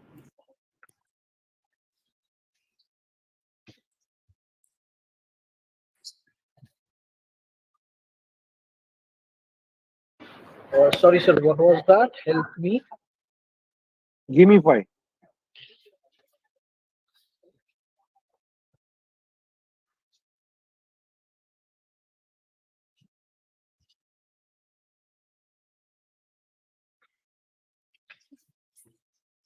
I have written the sample command in the text, in the chat. So done. So what is it that you are looking? Do you find the response as interesting? Do you think you can, with help of basic? Yes, I got week-wise response with tools, platforms, So I got week-wise, like what I can do in each week, then what I can give as a reward, what titles can be given to the classes, and also the tools and platforms which I can use. So now you have got the base information available on which you can add value and customize to your environment. Right, sir. Right. My sincere request to all of you with folded hand is ChatGPT is less than 2 years old. Believe ChatGPT as much as you believe a 2-year-old kid. It helps you automate and accelerate your tasks. Do not use the output of any of generative AI tool. Just copy paste and forward. Please do not do that. You may get a great embarrassment. We just got the outline, the idea, the base information to which you can add value, improvise the content, customize the content, and then you can use it quickly. So that is the purpose of a generative AI tool. I hope the person who raised the question, I'm able to answer his query. Yes, sir, absolutely. There is also, I read recently on Harvard Business Review had some very interesting scenarios where they have used generative AI for teaching as well. So as a study buddy for students and multiple other things which has been interesting as well. Many colleges have deployed chatbots for students, and these chatbots are answering their queries. If you're given some assignment and if any student has got any query, they will chat with the chatbot and get the answer and guidance. Thank you so much. My pleasure. Thank you, sir. That was really nice exercise, and I think we really the caution which you have given, we really need to be very, very ethical when we are running this chat GPT and all these issues. I personally would like to share, like I have got few wrong answers when I was using my chat GPT for a classroom session. So I've gone through that experience, and we really have to be very vigilant. That's very true, sir. And so we have one more question. I would like request. This question is from. Just a second. Ma'am, I'm sorry to interrupt. Ma'am, yes, yes, Veena ma'am. Please go ahead. Good afternoon, sir. Actually, I'm sorry, there is some network issue. My video is off. I'm actually the HOD of the Department of Law, Sister Nivedita University. And sir, it was really such a wonderful input which you have given us. We actually use chat GPT. Children also use chat GPT, not for the purpose which is actually supposed to be used for. But the format which you have given is really, sir, so interesting, and I think I can guide my faculties accordingly that they can use this points and then accordingly they can teach in the class. And I think it will be very, because I being a teacher of law, Law at times is interesting, of course, at times is boring also, but the things which they have given us point wise just now, the exercise which you gave us, sir, has been really very enriching, and thank you so much, sir. I'm going to implement this in my university right tomorrow. Thank you so much. Thank you so much. And तो अपना सभी लोग बताते हैं ना कि अपना सुना गया और मेरी सुने बिना चला गया. So now is the time for me to ask a question. Can I ask one question to all of you? Sir, sorry to interrupt you. Can I ask you one more question? Please go ahead. Please go ahead. Yeah. Good afternoon, sir. This is Dr. Rajasthan Naik from Birla Global University, Bhubaneswar. So my concern is, chat GPT is helping the faculty members a lot for preparing their foundational knowledge, or for getting a crisp idea. Then you add on your values and add on new things to strengthen the concept. But somehow I feel, this is my personal perception, sir, the students are not getting in-depth knowledge about the subject. What they are doing is, before the examination, they are just doing this ChatGPT. They are just whatever is there, they are writing down, they are just memorizing it, writing down in the answer script. So it is actually a terrible thing, or it is a theft for the student actually. So how to guide them, and how to guide them that they will use the chat GPT in a positive way to strengthen their knowledge, because they are only using it as a as a tool to get secure good marks in the examination. So is it helpful for the student, and how we will guide them to use the chat GPT in a positive way? That is where I said that believe chat GPT as much as you believe a 2-year-old kid. Yeah, absolutely, sir. We have also we have also guided the students like that. But the thing is that the temperament, the student psychology becoming very lethargic due to the use of this chat GPT, because they are just using is it's there, it's absolutely there. We can just read it in the whole night and we can write down in the examination. Yes, so that is where you need to give them collaborative activity, wherein not only like assignments, but we should ask them to present their assignments as well, right? Correct, sir. They can easily prepare assignments using ChatGPT, but when you ask them certain complicated questions wherein they are required to conduct some research and bring out some certain experimentation, some survey, right? So now we also need to implement new things. That okay, devise certain thing and then get 50 people survey and then present the outcome of the survey. Yes, sir. Right? So Yes. this is where we can build better engagement. We can involve them into various maker lab and ask them to do certain practical things so that they'll be able to do. Yes. So this is where I think we should be able to limit it to certain level, right? Yes. Admission हो गया है नहीं हुआ है अभी Yes. तक. Thank you so much. Thank you for Great. your So now can I ask a question? Yes. So we are getting one or two more questions if you can take that. Sure, definitely. Let's go on. Yeah, go ahead. So, sir, one question is about the much talked about plagiarism and ChatGPT. So, नहीं, how do अगर we deal admission with हो that? रहा होता तो अभी जैसे एक और student type. Sir, just a second. Let me mute the participant. Yeah, so that is where, so yeah, Few plagiarism is faculty a big members are challenge. using ChatGPT for preparing the book proposals or chapter writing. So, is it right way to prepare content from ChatGPT? I'll just answer these questions on plagiarism. So yeah, definitely plagiarism is a big concern. We should stick to our creativity. We should take some ideas, some hints, some pointers. Avoid copying, pasting any content from ChatGPT or any of the generative AI tools. You remain focused around your creativity as an individual, as a student, as a professional. ChatGPT, treat ChatGPT as an enabler, as a reference point. Don't outsource your work to ChatGPT. Right?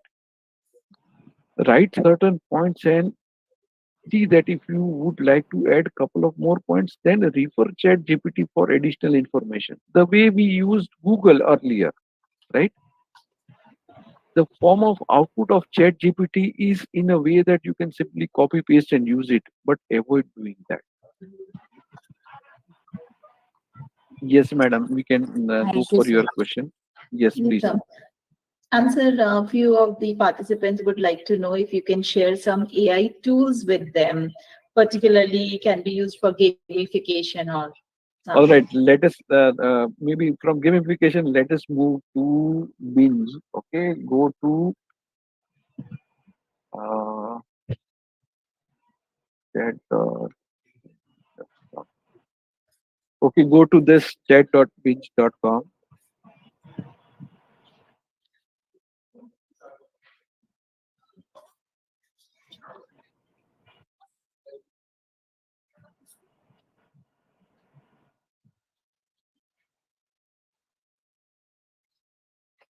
Now let us have an experience of creativity of generative AI.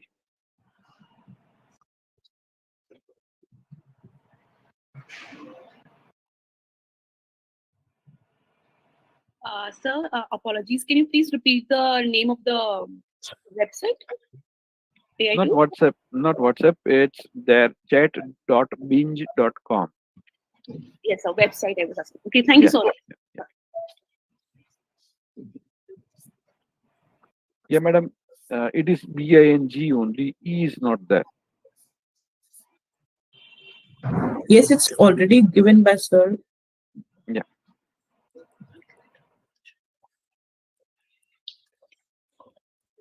I reposted the same. Now type. Now let us have a creative prompt. Okay. We will use generative AI to draw a picture.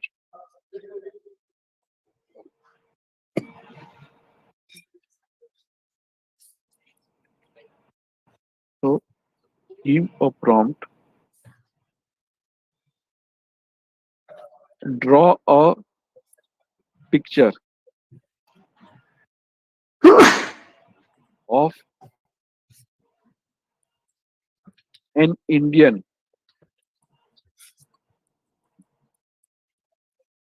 shaking hand with a dragon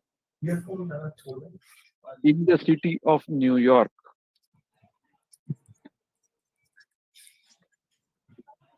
So can you please repeat? मैं type कर रहा हूँ, chat पे दे रहा हूँ मैं.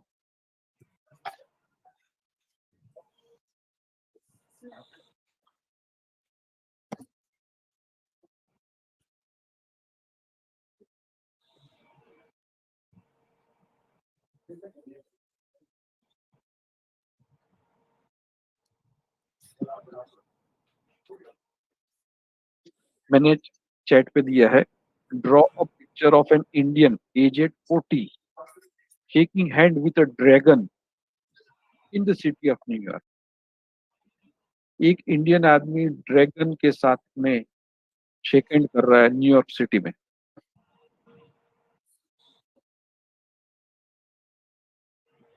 chat.com and then key in this prompt and just press enter.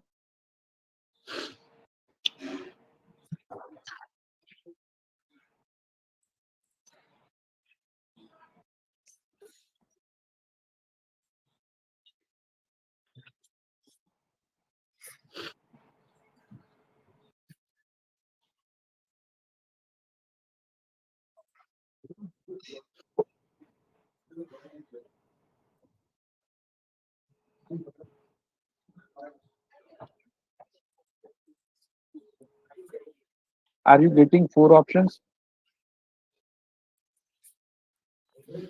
Yes, sir. Yes, sir.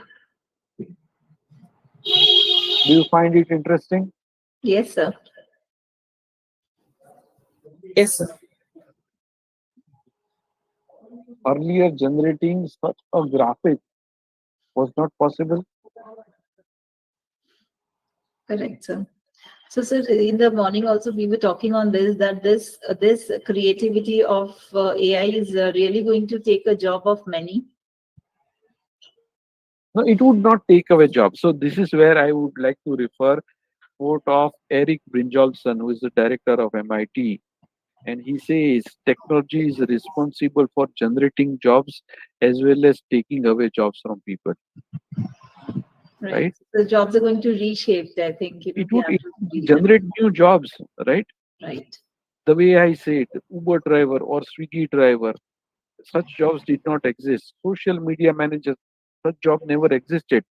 Who on the planet thought of digital marketing manager just before 15 years? There was no profession called e-commerce manager or digital marketing manager. There was no one named Uber driver. We never had Airbnb or Oyo rooms. Correct, sir. We still, drone pilot is a new profession. Right? There is, I have a talk which I delivered to a couple of investors, which is on future of jobs. There are new jobs which are coming in. Carbon capture engineer. Have you heard of such profession? Carbon capture engineer is a guy who is responsible for designing architectures, large machines, mechanisms to capture carbon from environment.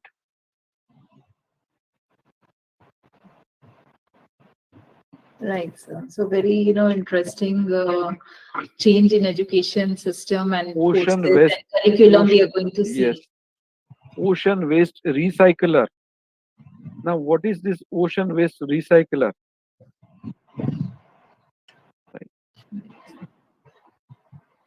Circular economy expert, circular economy engineer.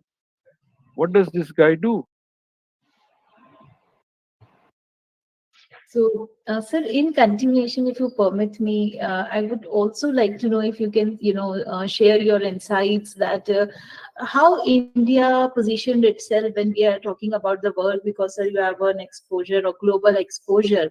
So, sir, when we talk about the abroad universities, how do we see India, as far as this generative AI and all these technologies are concerned? Okay, so give me a minute. I would like to open one of my slides and then show it to you. Okay. So we live in a very exciting time.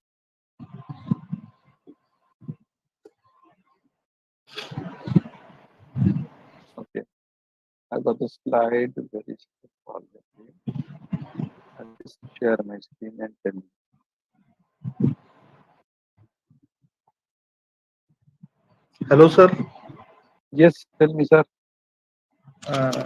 Sir, first of all, obeisance to you. I want to say that you are teaching very gracefully, sir. Thank you so much. And it's my pleasure to talk to you. Same here, sir. Sir, I want to share my one point apart from this topic. Yes, sir. In FDP, we take many topics. Right, sir.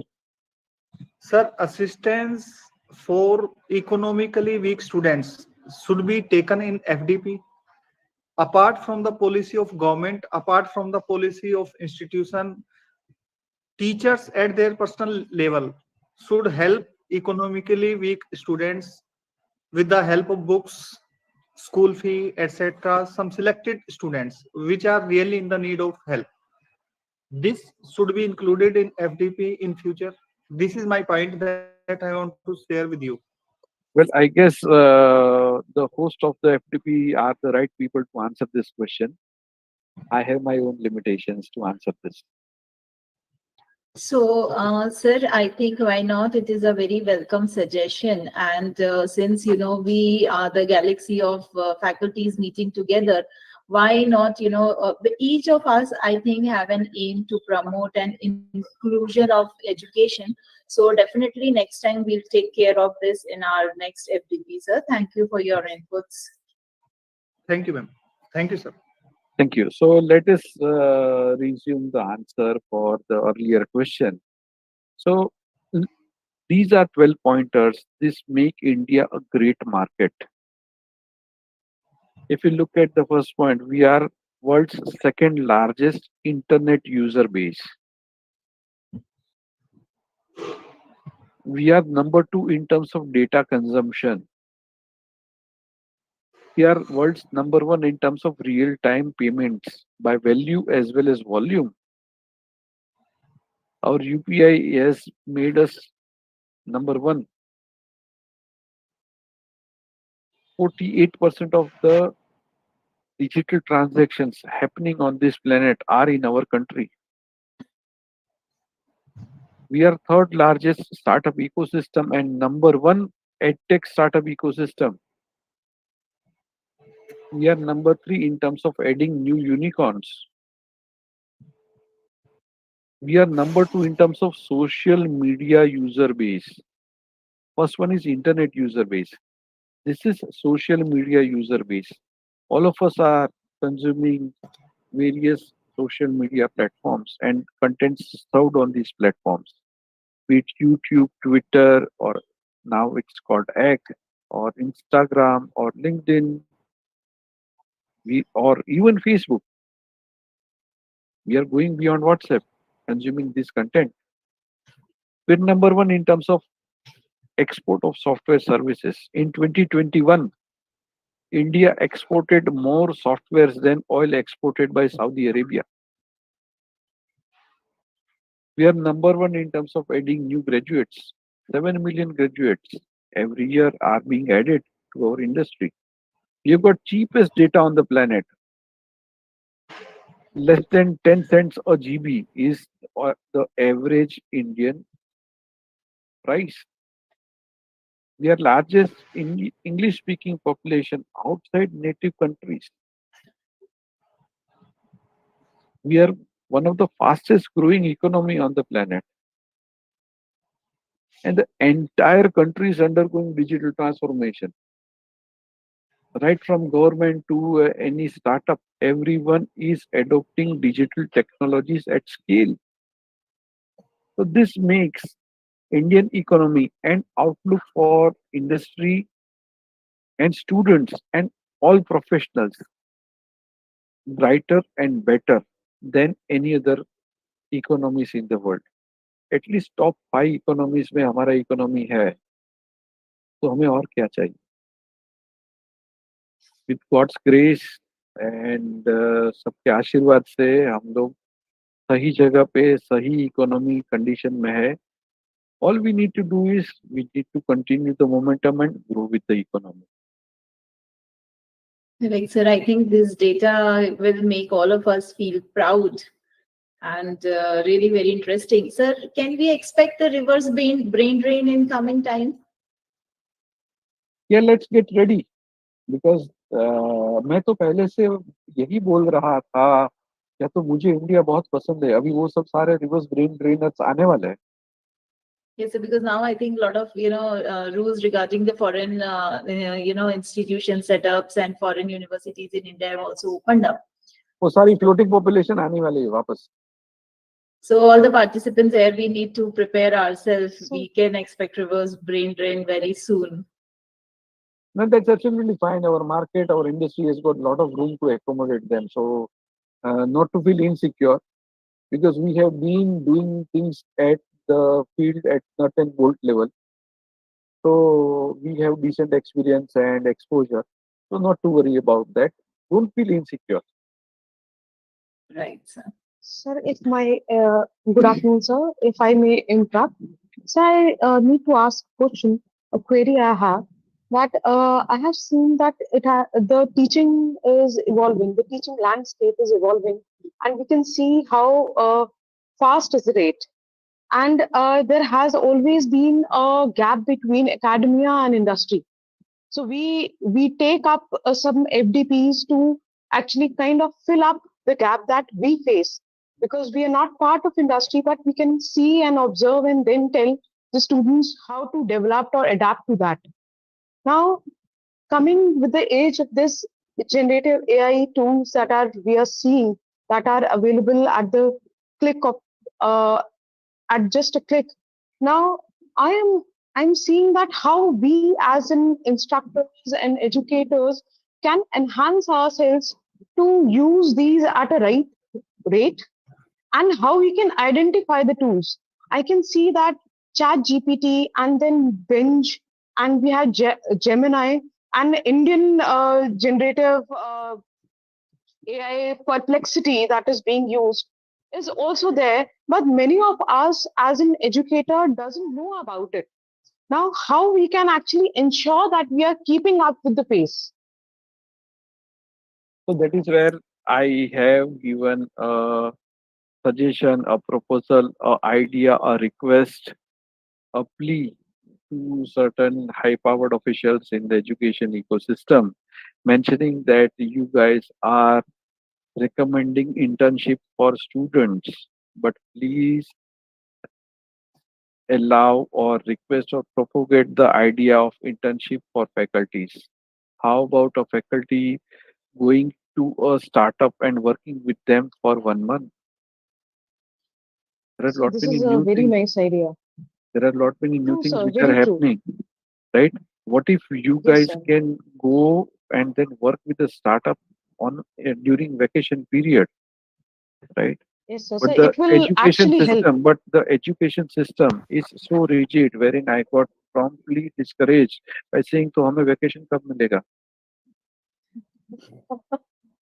But sir, seeing the changes, we I can actually understand when you said that 60% of the jobs, the people who are enrolling now, students enrolling now, will be placed somewhere which are That placed in jobs which are not available right now. It means that we'll have to teach those jobs which we are not aware of.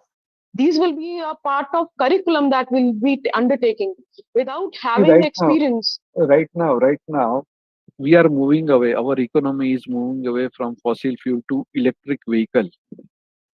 True. This electric vehicle is a new economy, a wave of new growth, a new opportunity for all of us. These electric companies will need professionals in each domain, be it head of administration to head of finance to head of marketing to head of sales. Every new economy, every new technology enabled company will have people with these new knowledge and new skills. What are we thinking about these, right? Yes, While sir. we are able to ride on the wave of electric vehicles or EV powered fleets, we are soon going to move from EV to hydrogen economy, where Yes, sir. our minister Nitin Gadkari ji is already experimenting a hydrogen powered car, and hydrogen powered buses are also being experimented. तो जब तक तो दुनिया fossil से electric पे पहुंचेगी तब तक हाइड्रोजन आ जाएगा. So this is the space at which economy around us is growing. The technology around us is transforming the world. So it is becoming indeed necessary, not only for students, but also for faculties to go for internship. Yes, But sir. then during the year you cannot go. Everything has to happen in that window of vacation. So Yes, faculty sir. will have to either institutions will force them or faculty can go voluntarily as well. And I would like to take this forum, this opportunity for all of you to encourage that why don't you guys go and work with one industry somewhere for 1 month and see what they are doing, how they are doing, and what new things, new products, services they are delivering, what new business models they are working in. Probably that would act as a refresher from your monotonous task, your monotonous life. If it, you guys can, Very true, sir. you guys can explore it on your own as well. But that is, I leave it to you. Thank you so much, sir. Thank you for the time. Thank you so much. Yeah, good afternoon, sir. Can you hear me? Yes, I can. Yeah, sir. It's a Dr. Nikun Solanki. Sir, my question is that how we can teach students they should be use generative AI ethically. So that is where again I am coming back to the point. Believe any generative AI tool as much as you believe a 2-year-old kid. They are to help you, they are not to replace your work. Your output cannot be replaced by any of your generative AI tools. If you have given an assignment, that assignment question or outline doesn't become a prompt for them to generate the output, copy paste, and then submit it back to you. Okay, but in generative AI, generally what that okay, if you are directly believe on the answers from the chat GPT or any AI tool, okay, this cannot be. But I want to teach students that how to teach AI, that they will give you specific answer, and for that you require some So value addition. if I understood your question correct, you want students to use generative AI and give you the answer, or you want them to teach better so that their quality of answer would be better, Yes. so that they can give it back to you, and then that's a better output. Yes, I want to teach them. They will get a best one. So then you should ask them to learn prompt engineering better. Okay. Let me interrupt, sir. Yes, sir. I think we should give the training to the students how to use the keywords to get the expected outcome, what they want to get. So It has to be more elaborative. It has to be yeah. more elaborative. It should have more Boolean search, wherein and, or, else, with, without, such conditions are used, so that at least it would help the generative AI algorithm to prune the output of your need, right? The way I said that Indian person aged 40, यदि मैं खाली Indian person लिखा होता, आप aged 40 हटा दो, all of you will get a different output. कोई बच्चे से लेके 100 साल के आदमी तक हर एक जगह पे होगा. But if you specified aged 40, then you would get a person who looks like aged 40. Then a human and a dragon handshake बोला होता तो किसी को जापानीज दिखा था, किसी को अफ्रीकन दिखा था, किसी को इंडियन दिखा था, किसी को यूरोपियन दिखा था. But then when you specify I want an Indian person aged 40, it means you are actually specifying and asking them to select a human which is of that age and of that genre, or whatever you call it, civilization,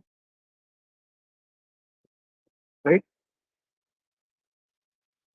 Right. Asking the right question and shaping up the right question to get the right answer is also necessary, and that is called prompt engineering. Right. And prompt engineer is a new profession. Right, sir. Right. Thank you, sir. So participants, any other question? Otherwise, we can, have a question from Chintan Oja, sir. Hello, ma'am. Yes, Dr. Aparna. Good afternoon, ma'am. Good Can you afternoon. please put your video mode on? Ma'am, I'm at workplace. I cannot on my videos. Okay. Please go ahead. This session is quite interesting, and I was wondering this AI, how this AI is going to take over all our, kind of complications are increasing. So I'm not used to AI. Chintan sir, I want to ask you: is it mandatory to adopt AI in all aspects of our life, or we can use our own creativity and still survive in this competitive world? If you are creative, you will be able to survive, even with generative AI, without generative AI. But I think so. I'm not powerful in front of AI. Absolutely, keep your creativity alive. Yeah, but it's necessary to learn all these tools. Yes, because as Elon Musk said, it's not human who would defeat human, but a human with knowledge of AI would defeat human. Oh, that's great. Right? Yeah, sir, I was like wondering, like, what will happen if I don't learn all this? No, it's not. So don't feel insecure that what will happen. Probably it would happen that, okay, fine, if you are writing an essay on, let us say, something, maybe state of Indian economy, the way you would write and the way someone else would write, you may take 2 hours and someone may take 2 minutes. But then again, your work, your thoughts, your articulation will always remain unique than something which is generated by a generative AI tool. And the person submitting who has not applied his mind will not be connected with the work. He doesn't know what is there in the 11th paragraph and why he has written that. And if I ask or I question on your output, you would always be able to explain it. Yeah. So your survivability would be more than the other rudimentary professional. Okay. And industry would like to employ you than a rudimentary professional. Great. Thank you, sir. So we still have time. There is one more. There is one more thing. It is called. I'll have to. You guys are encouraging me, inspiring me to pull out and show things from other texts, other topics, and all. So it one of the slides I have prepared, which says we still have 1,000 days to decide our survival plan. Right?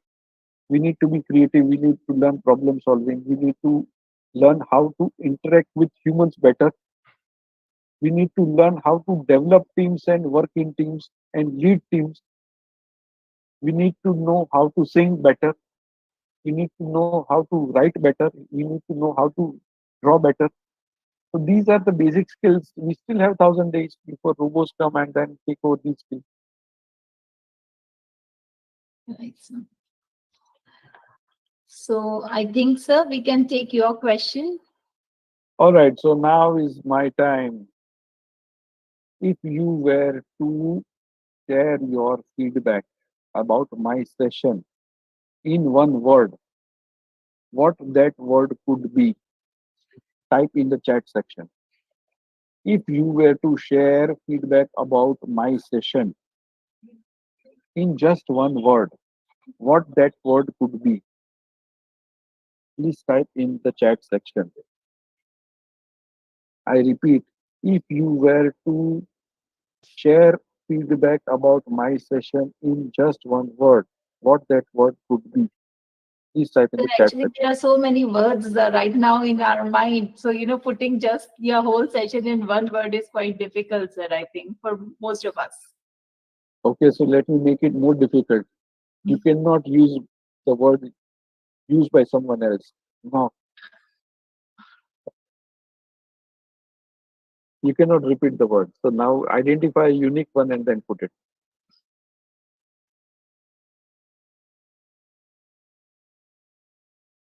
Great. So thank you so much, It was very Rashmi informative sir, session. leaders of Avantika University, for providing this opportunity to me for sharing my views with the faculties here. My pleasure and honor to join this August audience. I would be happy to remain in touch with you all. Feel free to send me a connect request on LinkedIn and let's connect and collaborate. Thank you so much. Namaskar. So, sir, before Thank you, I sir. go for a formal thank you, sir, one thing we at Avantika University, sir, since its inception, are using project-based, pedagogy.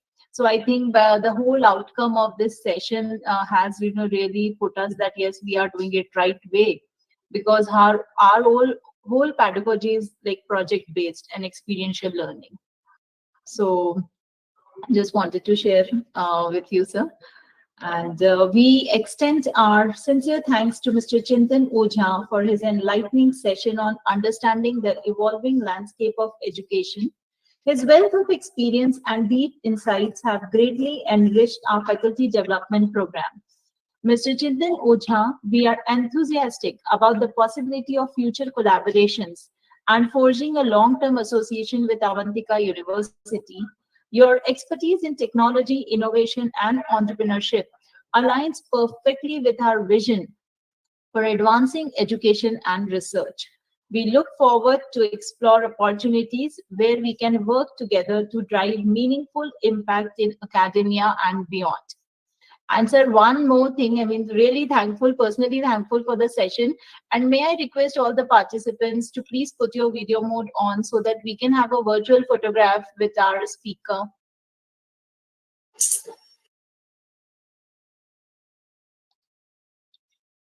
Very quickly, I request the participants, those who can, please put your video mode on so that we can have a good photograph with our speaker. Masuma ma'am चिंतन sir का वो हटा दीजिए please. Yes, yes, so sir. that we can have a more Yes, sir. Yes, sir. files.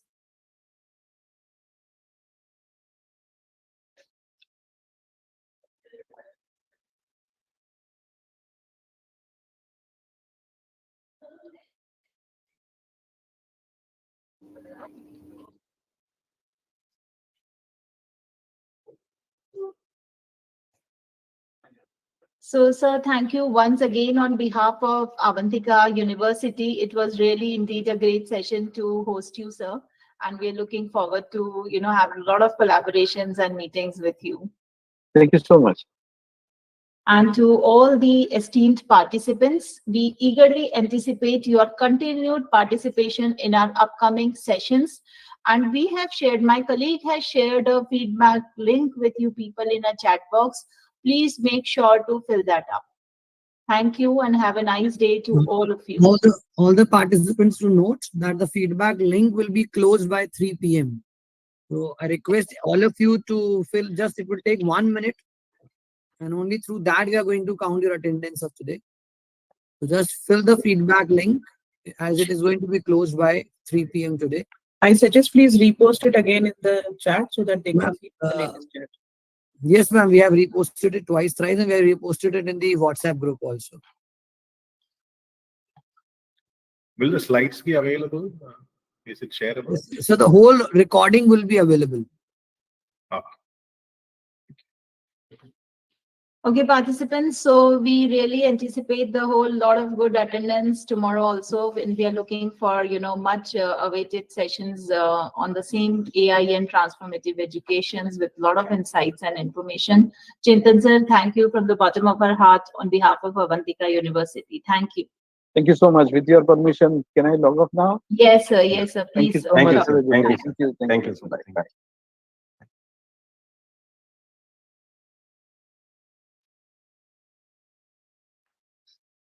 So participants, you can have the link again. We are resharing the link once again, and tomorrow 11 a.m. will be starting the session. Thank you.